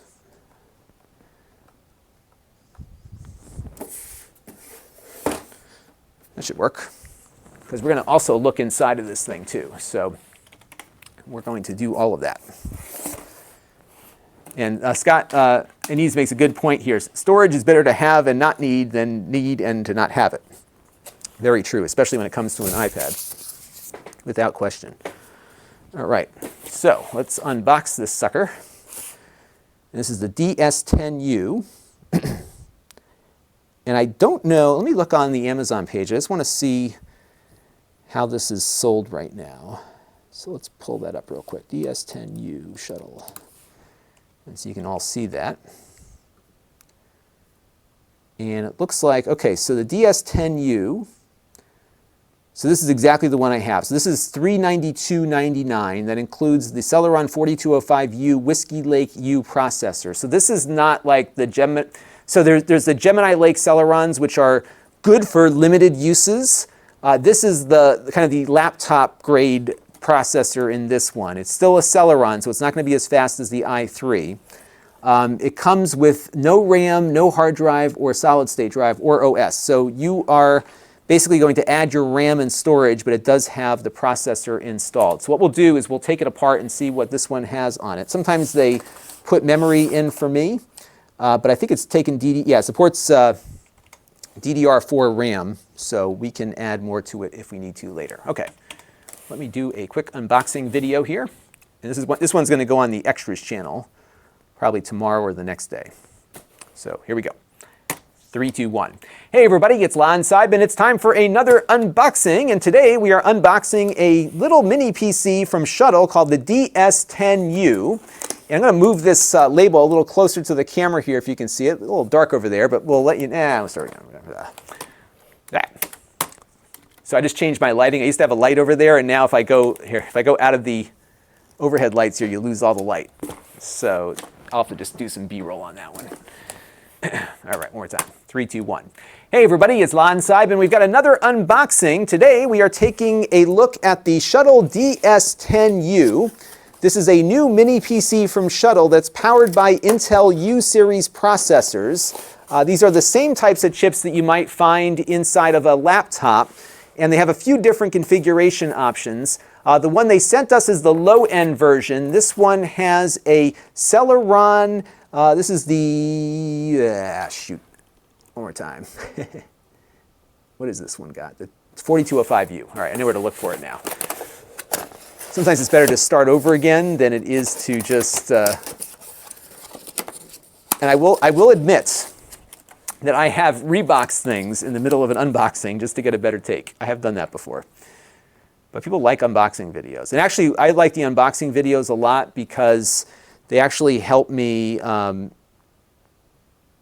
just want to check a quick text message that just came in here. Okay. Let me start this one more time. One of the things that I like to, I forgot what I was even talking about. Never mind, let me start again. So I'm streaming now for almost an hour and a half. I start to lose my marbles a little bit here. All right, let's start with the unboxing one more time. 3, 2, 1. Hey everybody, it's Lon.TV. We've got another unboxing on the Extras channel today. This is the Shuttle DS10U. This is a partial bare bones kit in that it comes with a processor but no storage or RAM. It is running with U-series processors. These are the same chips that we often see in mid to high-end laptops, and those typically come with fans on board to keep them cool. This is a fanless design. It's using 15-watt processors, according to the label here on the box. This one has a Celeron 4205U chip inside. I believe this one is selling for just under $400, and it goes up from there. You can get an i3, an i5, or an i7. These are all 8th generation chips from Intel. I believe these are the Whiskey Lake processors, if I'm not mistaken. Let me just check that. Ah, shoot, I just screwed up again, didn't I? What are these things? Where did I see Whiskey Lake before?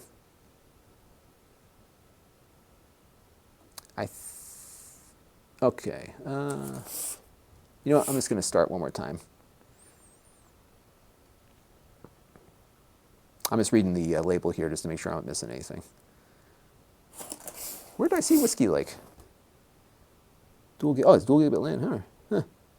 Okay, one more time. We'll get it right on the last take here. I'm starting to lose my mental ability. My mental agility is beginning to wear out. You know what it is? It's these lights that I put myself under, so that becomes part of the issue as well. All right, one more time. 3, 2, 1. Hey everybody, it's Lon.TV, and it's time for another unboxing, and today we are unboxing a new mini PC from Shuttle.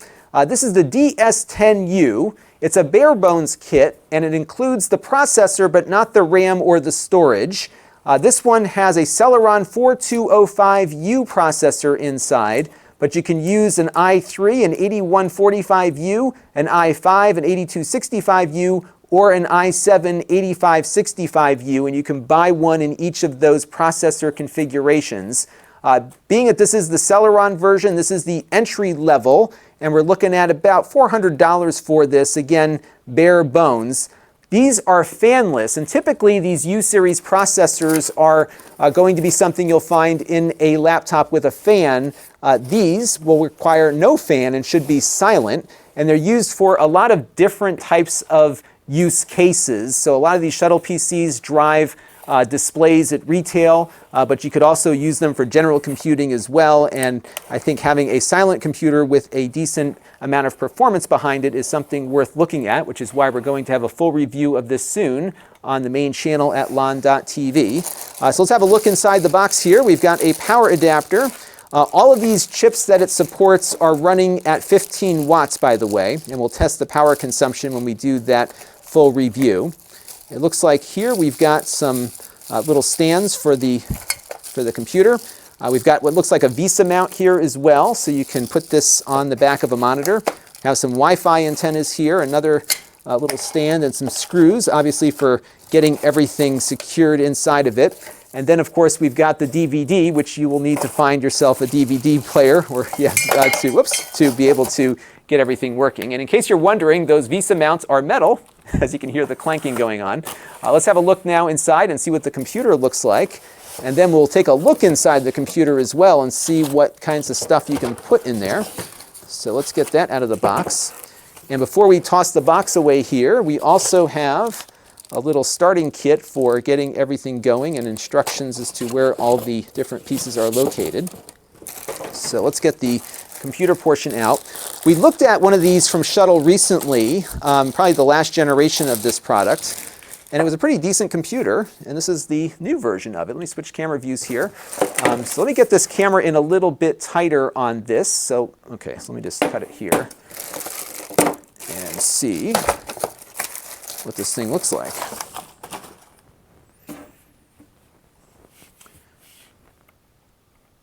And yes, username, this is exactly how the sausage gets made. Not as glamorous as some people might think, right? I just got to figure out where to cut that last clip. So we'll call this Shuttle Unboxing Part 1. I usually do these with my iPhone, but now that I have this overhead view, I think it's going to be a lot nicer to just do it at the studio desk. 3, 2, 1. Hey, let's have a look now inside and see what the computer looks like. And then we'll take a look inside the computer as well and see what kinds of stuff you can put in there as to where all the different pieces are located. So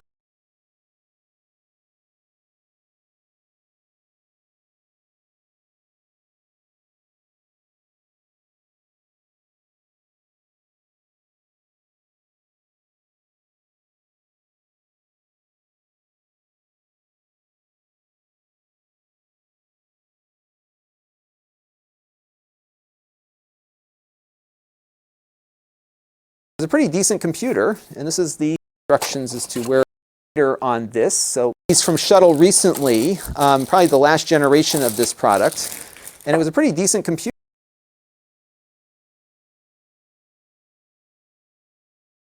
What I do is I leave notes in here for Jake to follow.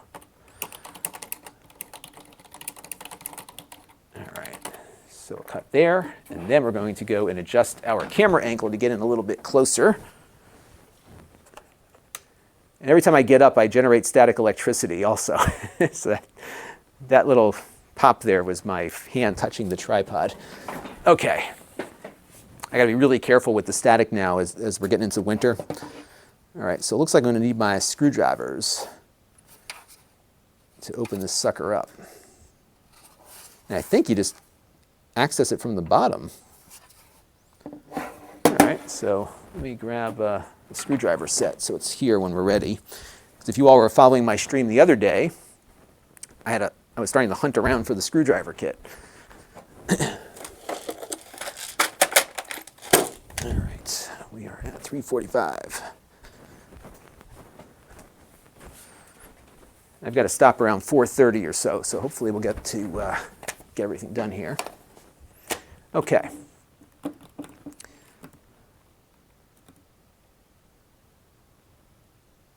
All right, let's try all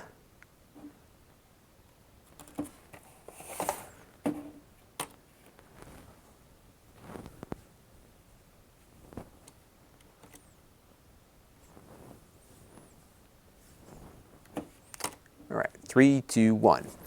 All right, so here is the computer, and it looks similar to one that they had put out. 3, 2, 1. All right, so here is the computer itself. We've got a lot of USB ports here on the front.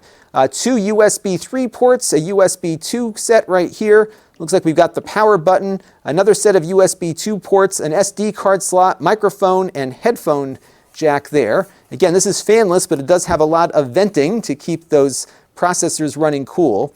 Now, what's neat about these shuttle machines is that because they are used in commercial environments, we've got some COM ports here. Yep, the old style serial ports here on the back. What's interesting is this lower one is like a combo COM and VGA, so I'm guessing it probably needs some special cable to go to VGA. I don't think there's enough pins there, but that's kind of neat. So you've got 2 serial ports on it essentially. We've got HDMI out here, DisplayPort out, 2 more USB 3 ports, and you've got dual gigabit Ethernet here along with your Wi-Fi antennas. That is pretty cool. And then it looks like they want you accessing things through the bottom. So that is what we're going to do now, is take out my screwdriver set and see what lies underneath. All right. Yes, I will be opening it. So these come with a processor, but not with RAM or storage. So let's see what's underneath there. And I am guessing that the processor is probably socketed. But what I might do for that is check out their online materials, because if there's thermal paste and everything on there, I don't want to screw that up. So it might be easier just to let folks know what's inside. All right, so let's get these screws off here. They get the right size though.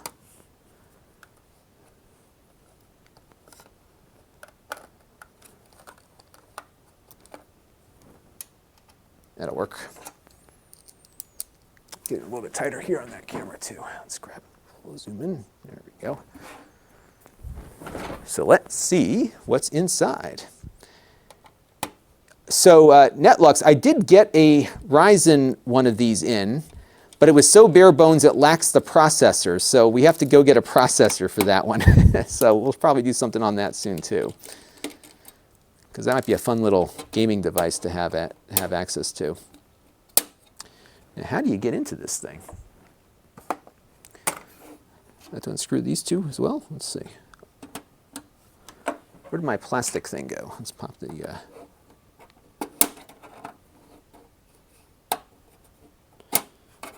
Okay, oh, it's these, all right, so these slide forward and then you can get access to it. All right, so you've got room for your 2.5-inch SATA drive here. Oh, that's nice how they did that. Very cool. All right, so it looks like mine has a full complement of RAM and storage, but that's not going to be your experience. So that's actually very easy to get at. You know, if I'm not mistaken, the last one I looked at, the prior version of this, you had to take off the entire heatsink to get at the RAM and storage. So now they've got everything segmented here. So the question, though, is whether or not the processor is soldered on. And I am just not, I'm out of time for the unboxing, so I don't know if I'm going to be able to answer that question quickly here. Let's see. Looks like there's, I'm trying to see how it's held together. Because if I can get an idea, so I'm sure you'll want to see what that heatsink looks like. I'm trying to see how this part comes off. It might just be these two screws here at the top. So let's try that real quick. So there's two screws there. So I think you could probably go to 64 gigs on this one. Whatever the U series typically supports, I think it'll work. But yeah, this would be killer with like a Ryzen in it because you'd get probably decent gaming performance.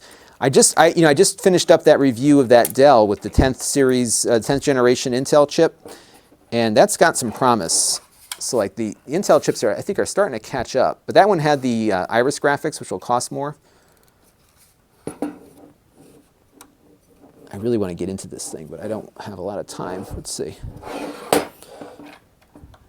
There's another screw over there. So let's get that one out and see if we can. Yeah, that one's definitely attached to. No, let's see. I think this top part should be able just to come off. So the question is just figuring out what's holding it on.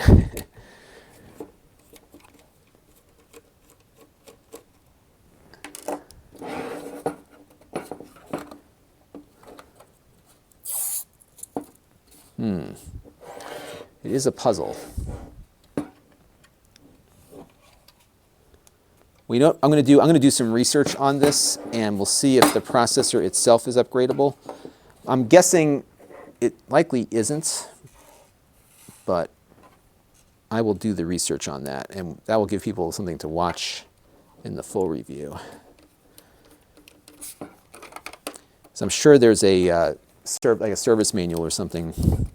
Actually, you know what I could do is just check the manual, because I think it might have some of that info in it. So let's look at that real quick. And then we will finish this up and unbox the drone.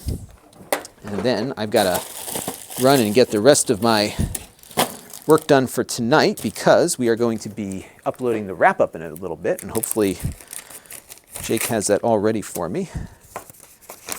So, oh, look at this. All right, you get a nice big schematic here, although I doubt they show you the other side of the computer. Yeah, they're not showing you anything. I don't think they want you on that other side. I'm guessing it's likely not, just because it's so close to the top that it doesn't look like there's a lot of room to socket the processor.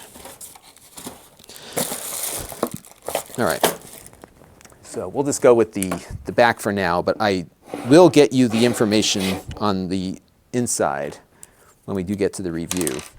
And Jake is off for a little bit, so this one might be a little bit before we get to it. But I just love how people make PCs, because there's so many different ways, so many different form factors in putting these PCs together.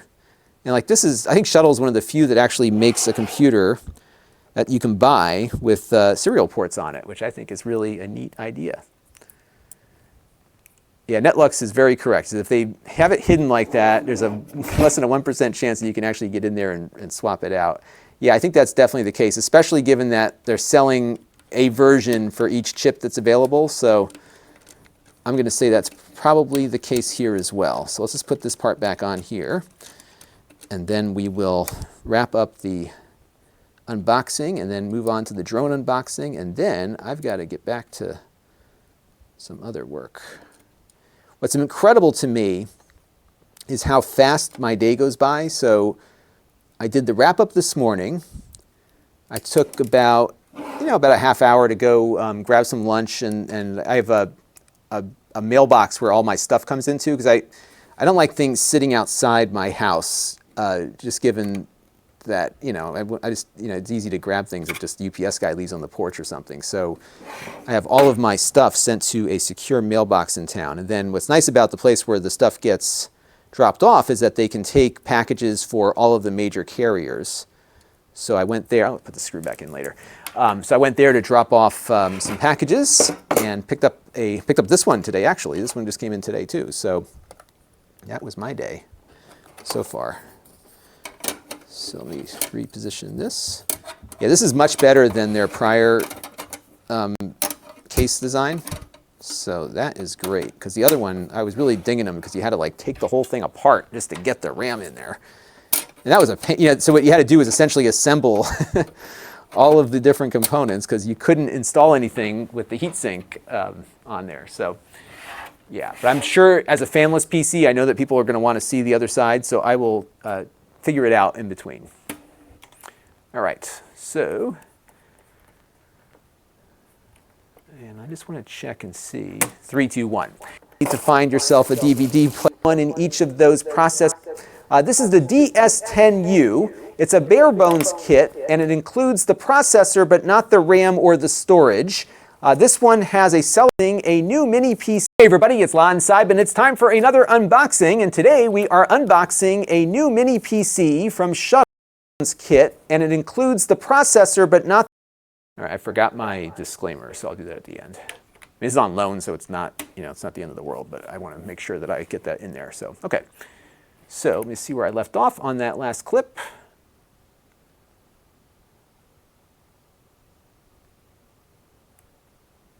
Oops, wrong one. So 3, 2, 1. All right, so here is the turning into a long unboxing, actually. We're up to like 4 minutes. 3, 2, 1. 3, 2, 1. Now, what I like about this device, 3, 2, 1.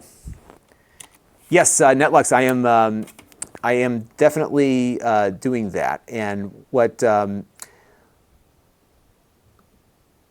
I do with how I shoot is I try to get as much done in production as I can.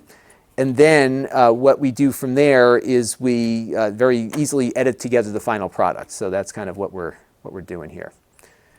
And actually, I'm not editing so much as I am just trying to see where the clip placements are. So what I do is I leave notes for where we need to put the edit points in. Because everything I do right now is shot live to disk. So in some ways, I kind of shoot like I'm doing a live stream. So I shoot the way I'm doing this stream at the moment. So everything is recorded live to disk, and it makes it work a lot easier that way. All right, so let's go and go from here. 3, 2, 1. 3, 2, 1. Now, what's nice about this new Shuttle PC is that it's a lot easier to work on than the prior one they had in this form factor. So on the bottom here are 2 panels that you unscrew and then just slide forward and pop out.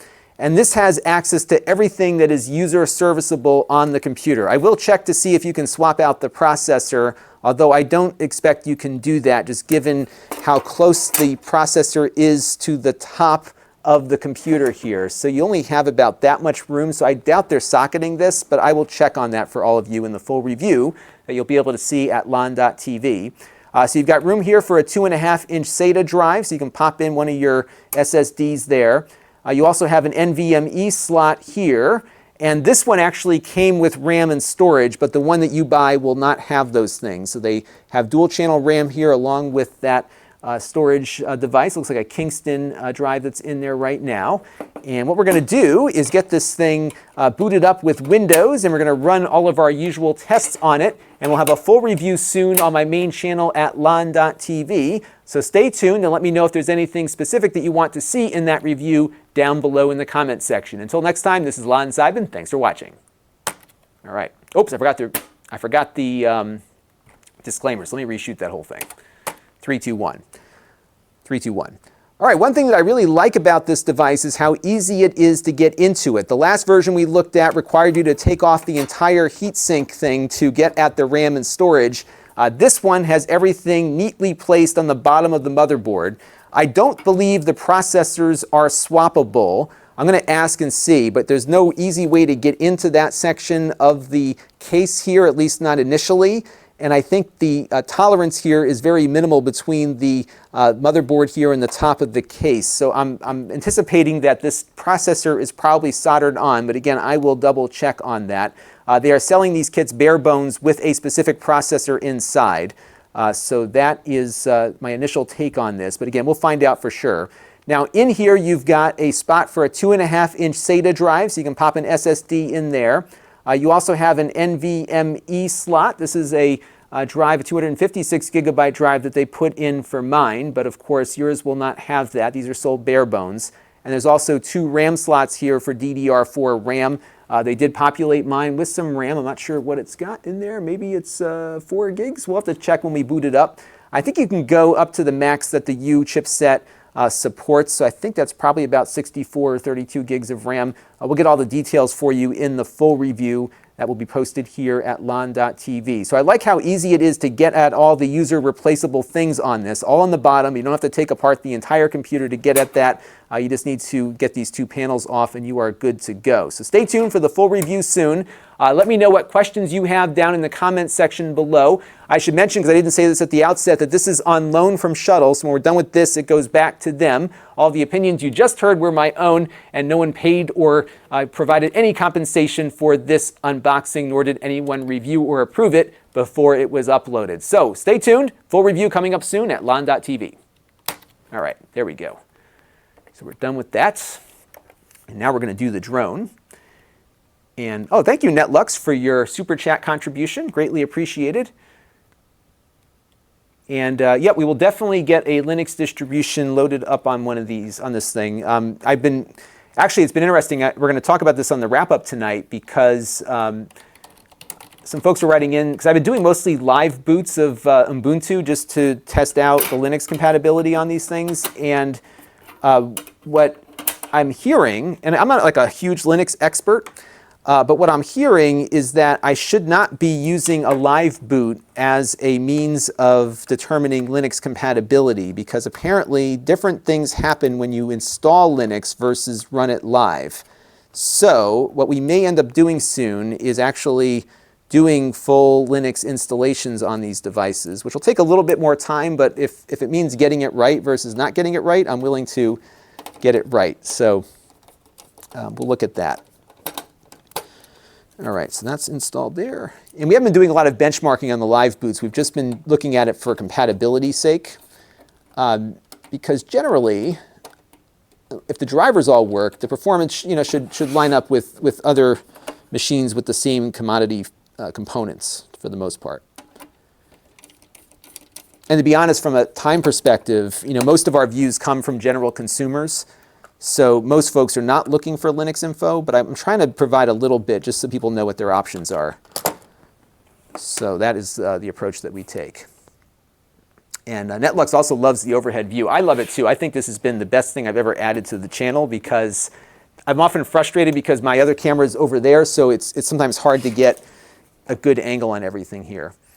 All right, let me just jump back out to the Amazon app real quick and update my product carousel, because we've got one last thing to unbox here, and that is the DJI Mavic Mini. And this one came in free of charge through the Amazon Vine program. And just catching up on a few things there. Okay. All right.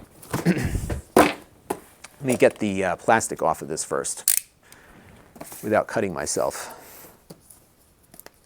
Well, it's already kind of partially undone here. I'm excited for this. You know, I don't get a lot of drone traffic. Thankfully, not a lot of drone traffic over my house, but also I don't get a lot of drone traffic on the channel whenever I review a drone. But this one, I think, you know, what's interesting is these DJI things are interesting to general consumers. So I think there's some value to reviewing these. And what we'll probably do in a future live stream is, as I'm doing all the B-roll footage, we'll run that live so you can see how it flies. And what's neat about this one is this is the Fly More combo. And so this one has 3 batteries, and I guess each battery is good for like a half hour. So I can almost keep this thing in the air. Can't do in-air refueling of batteries, but you can almost keep it in the air for an unlimited length of time, because you can charge two while the other 2 are flying. And thank you, Netlux, for some of your comments on. Oh yeah, okay.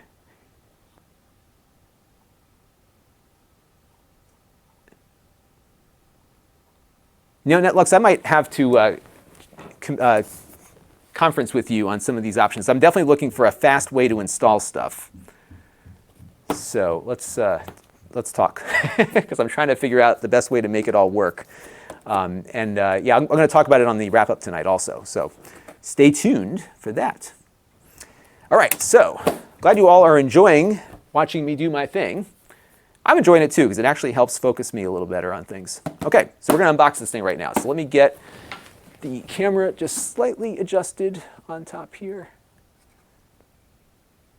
And there we go. Okay, and camera 2 needs to get zoomed out a bit, I think. What do you think? Yeah, probably.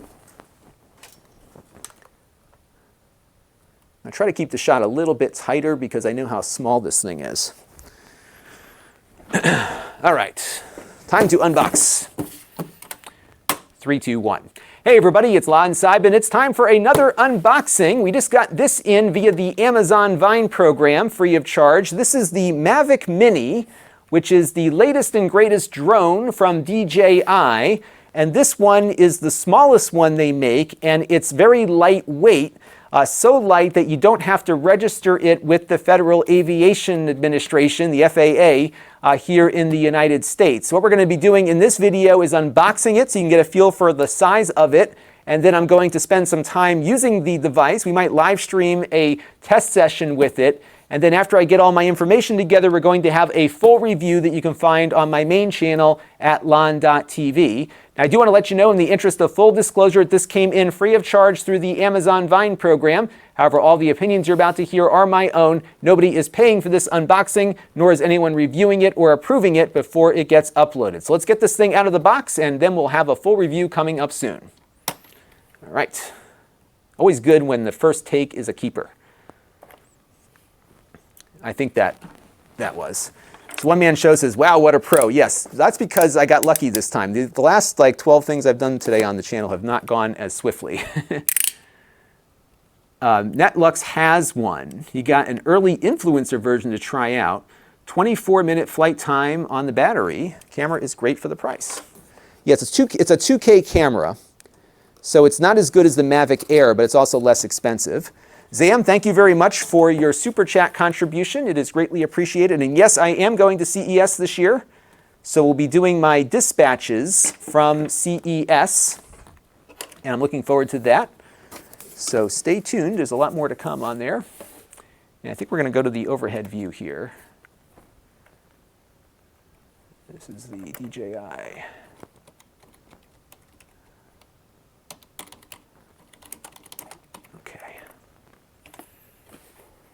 probably post this one up in the morning because I think people will be very interested in this one. Okay.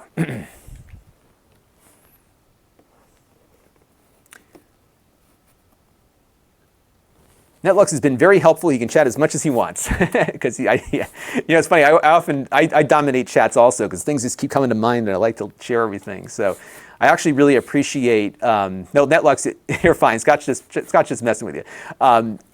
It's believe me, more communication from people is better for me because it helps. Well, let me put it this way: more communication that's productive is better for me because it helps me think about the things that we should cover in the review. All right, so.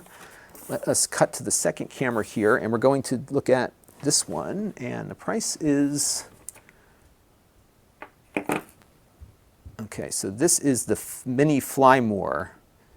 Okay, 3, 2, 1. All right, so let's take a look and see what is inside the box. Now this one is the Fly More Combo.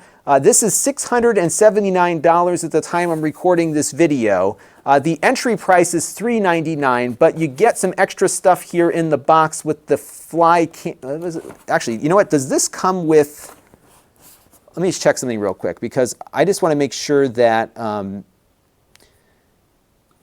because I think you get the controller with the let me check on this real quick. Bear with me, folks, because I just want to make sure that the controller comes with it. In the box, okay, remote controller, okay, you do get all that on the base package. So the Fly More has, oh, it's $579. I must have picked the wrong one on here. So the Fly More is $579, and that one includes the extra batteries. Okay, so you get the batteries and the charger. Okay, so you get one battery with, okay.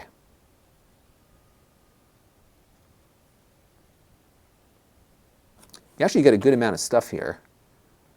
And then on the Fly More, I think you get the case. Okay, so you get the case and extra propellers and more batteries. Okay, so that's okay, that makes sense to me. Okay. 3, 2, 1. All right, so let's take this out of the box. Now the one they sent me is the Fly More Combo. I believe this sells for about $579 or so at the time I'm recording this video. There's a base package as well. The Fly More, though, gives you a carrying case, some extra batteries, and a few extra propellers. So the single base package unit just gets you the drone itself and the remote control in a single battery. So I believe the flight time on this is like 25 to 30 minutes. So with 3 batteries that the Fly More here comes with, you can probably keep it in the air all the time. Of course, you can't do in-air refueling, but you can keep the thing flying much longer than you would with just the base package. So it's up to you which one works best, but I do think having the convenience of the case and the extra batteries is certainly helpful. So we're going to dive into the case here first and see what's inside. And wow, this thing is really light. I have a Mavic Air, which is the 4K version of their small drone. This one is smaller. It almost feels like a sample, like a product sample or something. So it folds up really tight here, as you can see. Let's fold it out. The plastic feels like, it feels weak to me, and I don't want to say that it's going to fall apart, but it doesn't feel as sturdy as my Mavic Air feels. So they must have went with like a really low weight plastic, or the elements of the plastic are a little different. So I'll have to see how strong this is from crashes and stuff, because it really doesn't feel all that strong to me. The camera, though, is on a gimbal. This is a 2K camera, so it doesn't do 4K like the Mavic Air, but again, this is a lot smaller than the Mavic Air is. And then I got a little note here: open the cover and pull out the battery while the bayonet is pressed. Okay, so let's pull this sticker off here. Get going in here. Here we go. And that's where the battery goes. And you've got a slot here for your SD card, and then you've got your USB port there for, I think, maybe for firmware updates. But a lot of this stuff happens over the air now, so really cool. Very tiny. And that's your power button down there.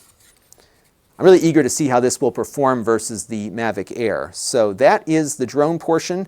Again, very small. It feels almost delicate to me, just given the way the plastic feels in the propellers. And I kind of get a feel for why they have included some extra propellers in the box, because they are all pretty, not flimsy, but not as sturdy feeling as the Mavic Air is. One other thing to keep in mind with these small drones is that they are very susceptible to winds.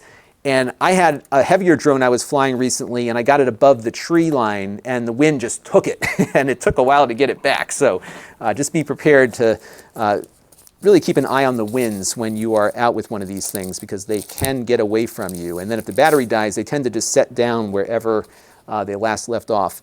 This is the controller, and this one feels almost identical to the Mavic Air controller that I have already. And so what you do is you put your smartphone in here and connect it up with a cable that is probably in one of these other boxes there. The sticks for the controller are underneath here. So what you do is just pull these little sticks out. They store inside the controller here. Let me get you my overhead view so you can get a better sense of that. So they store in, let me get that lined up there. They store right in there like that. And you can just screw them onto the top of the controller here. Very comfortable controller. I've been using these for a while. Very happy with that. No difference there. Now, because we have the Fly More combo, it's got a battery charger for the Mavic Mini's batteries. So that's what this is. It can take 3 of them, and that's what we get for batteries in the box too. This looks like the extra propellers. Let me give you the overhead here so you can see those. And then this is, let's see what's in here. These look like all the cables for connecting up things. Yeah, so these look like all the cables that you'll need. They have some extra sticks for your controller in there. These are USB cables. And they have a bunch of different cables depending on which phone you're connecting it to. So there you go. And again, we'll show you how all this stuff works in the full review. But what I do like, though, is that everything fits in the case. The controller and the drone. I bought the base Mavic Air a couple of years ago, and that came with a case, but the case didn't hold the controller. So you could take the whole drone and its batteries in this case. Pretty small, so that's great. And of course, you can see how small the drone is too. So again, just be careful because it's very lightweight. All right, one other box in here. This one feels kind of empty, but there are some things. Oh, so these are the propeller protectors. And I guess you get a few extras with the Fly More combo. So you get one set with the standard edition and more with the Fly More combo. And these are used for when you're flying indoors. Maybe this doesn't come with the other one. I'll have to check on that again. So, okay, so I take that back. So you get a gimbal protector. Okay, so these are optional. So you don't get this with the standard set. So I take that back. But you do get the gimbal protector, which protects the camera. All right, let me get this thing. Let me do that takeover again. I'm going to figure out where to cut that part because I was wrong about something, so I don't want to get that out there if we can avoid that. Let me take some comments here too from folks.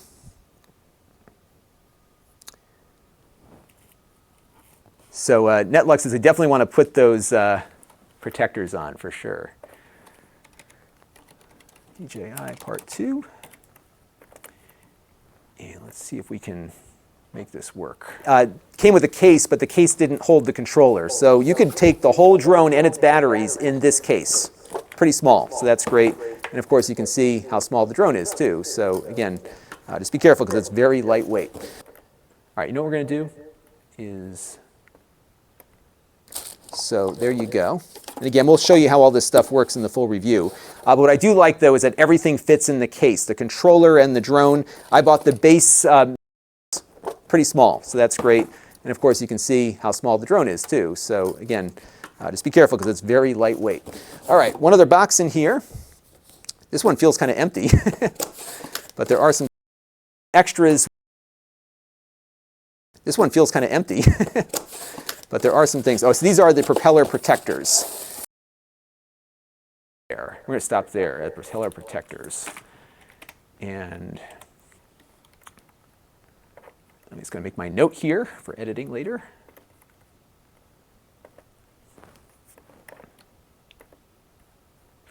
Bear with me for 1 second, folks.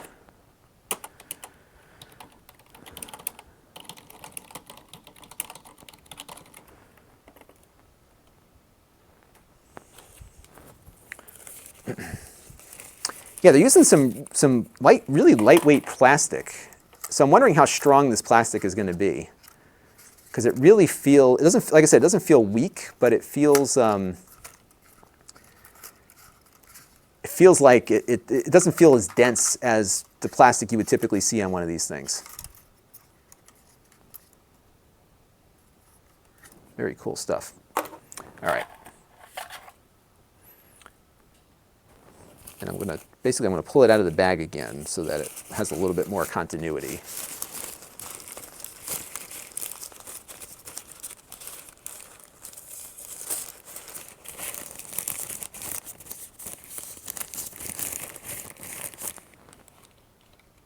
Okay.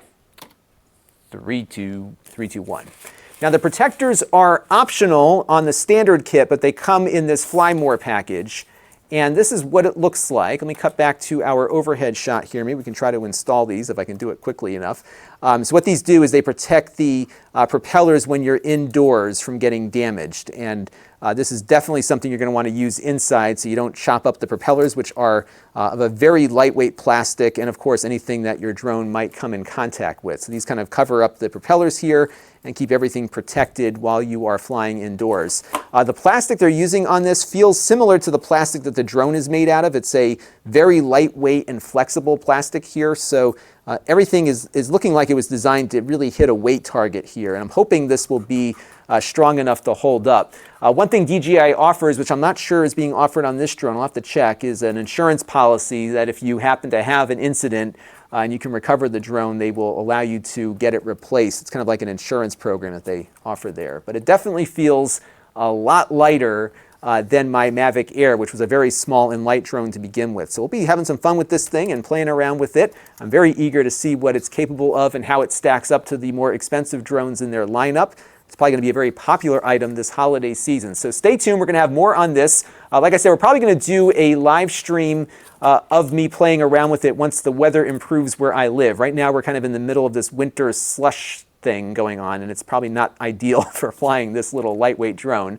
But once the weather improves, we'll get it aloft and we'll see all the different things that you can do with it. I'm sure it's got a lot of DJI's really cool things, like the different shots that it can take autonomously. So we'll play with all of that, and we'll have a full review coming soon on the main channel at Lon.TV, so stay tuned.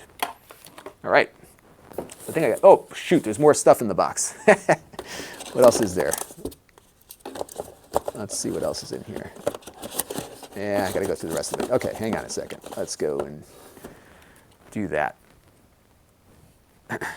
So let me see if I can cut this somewhere. I was like so excited to be like, oh, I got it. I got the shot. It works. Let's take a look. 1102.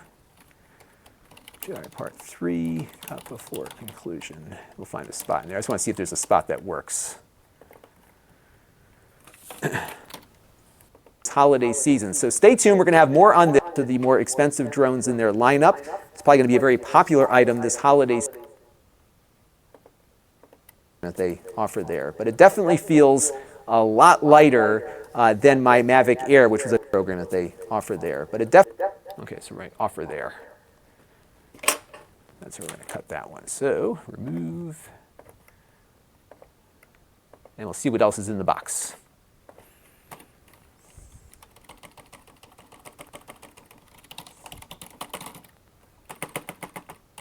Okay, good. All right, so now we're going to go back overhead. I could easily see stepping on this thing and breaking it, so you got to be really careful with this little guy. But I'm glad that everything fits in the case. I think that's a great thing. Okay, so let's move this over here. And we're going to start off on that shot.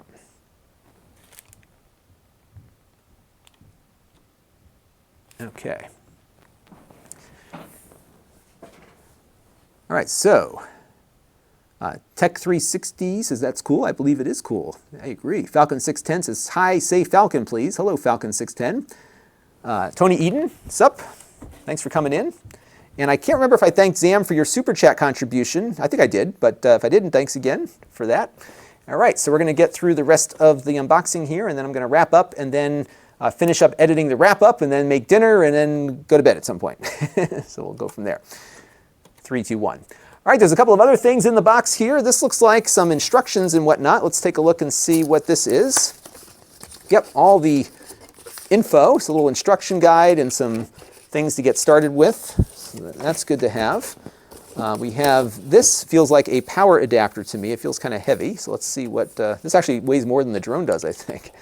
Let's see what this is. Oh, these are the batteries. I'm sorry. Gosh, that was a wrong thing. Okay, so let's get these little batteries out here. So this again is the Fly More combo. So you get 3 of these batteries. And again, each of these is good for a half an hour or so. I'm guessing depending on conditions, it'll vary. But this is what the battery looks like. And I'm not sure where the contacts are for this, actually. I don't want to unwrap anything, but let's see how the battery goes in here. So let's open this thing up. Maybe there is a... I wonder where those contacts are. Oh, I think there's a piece of tape around. There we go. Okay, so we got to untape them here. And that, I guess, would expose everything? I'm not sure. I'm going to have to reshoot this part. I suppose I could read the instructions maybe, and that might give me some ideas to how to get the batteries going here. Fly More combo. Quick start guide. These are tiny little manuals here.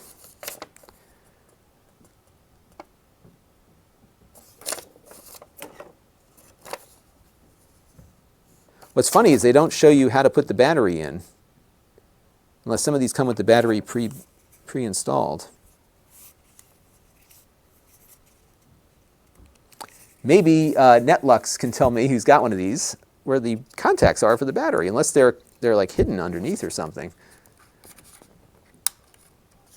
Oh, I see. I got it. They're up here. Okay, so it slides in and then you're got it. Okay, that's how it works. So now I got to figure out how to salvage that shot. So let's take a look and see. See, the problem with unboxings is you get one shot at it, because once the stuff's out of the box and unwrapped, you're done. So let me just drop this in here. All right, 03 unboxing part 4. And it sounds like the kids are going to karate class. I'm not sure you can hear those little voices upstairs, but they're on their way out the door.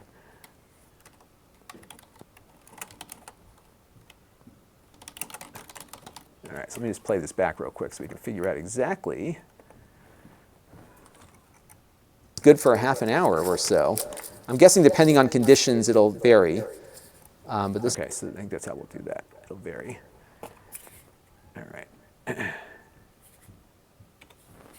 Test this. And I think what I'll do here is just get it, yeah, line it up that way. That'll work.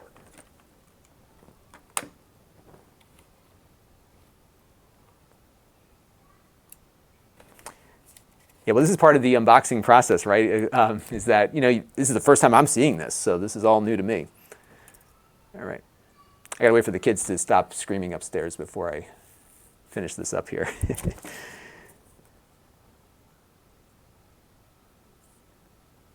So then we have a process here. So the garage door opens, the kids get in the van, there's all this noise from that, and then the van starts and backs out. The van's like right behind this wall in the basement, and then the garage door closes. So all those things are noise producing. Netlux, while we're waiting here, wants to know if I'm using OBS or did I wind up going to vMix. Actually, I'm using my TriCaster still, and I'm actually contemplating buying another one. I was thinking about, you know, just switching over to OBS or vMix completely, which can do a lot of what I do. But there's something about the fact that the TriCaster is just purpose-driven for this task. It's all it does. And I'm streaming right now to 2 services, and I'm able to record without any problems. And that, to me, is pretty valuable from a workflow standpoint. I kind of like the idea of a challenge of building an OBS system or a vMix system that would do everything my TriCaster does. But then I was thinking about, you know, what am I in the business of doing? I'm in the business of making videos, and I don't want to do things that require maintenance. What's nice about the TriCaster is I've had this thing for, I think this is year 5. I got this in 2014, and it's worked the whole time. I had one issue when I first got it, and it was defective, and they gave me another one. I paid for it like a lot of money, and I've been, you know, upgrading it over the years, and it's been just fantastic. All right. Waiting for that door to close. Okay, now we're good. So let's finish up here. 3, 2, 1. 3, 2, 1. And the battery, actually I got to start from a continuity standpoint. I got to pick up the drone. So let me do that this way. 3, 2, 1. And the battery just, oops, got caught on something here. One more time. That's why, you know, this is like par for the course for me. It's actually going much smoother with these shots than I usually get here. 3, 2, 1. Now the battery slides into the back of the drone. You've got to be careful with this door, and they warn you about that on that sticker we pulled off a few minutes ago. And what's interesting, the battery contacts here, let me get the shot so you can all see it. Yeah. Oops. 3, 2, 1. Now the battery contacts are on the top here, right where it snaps in.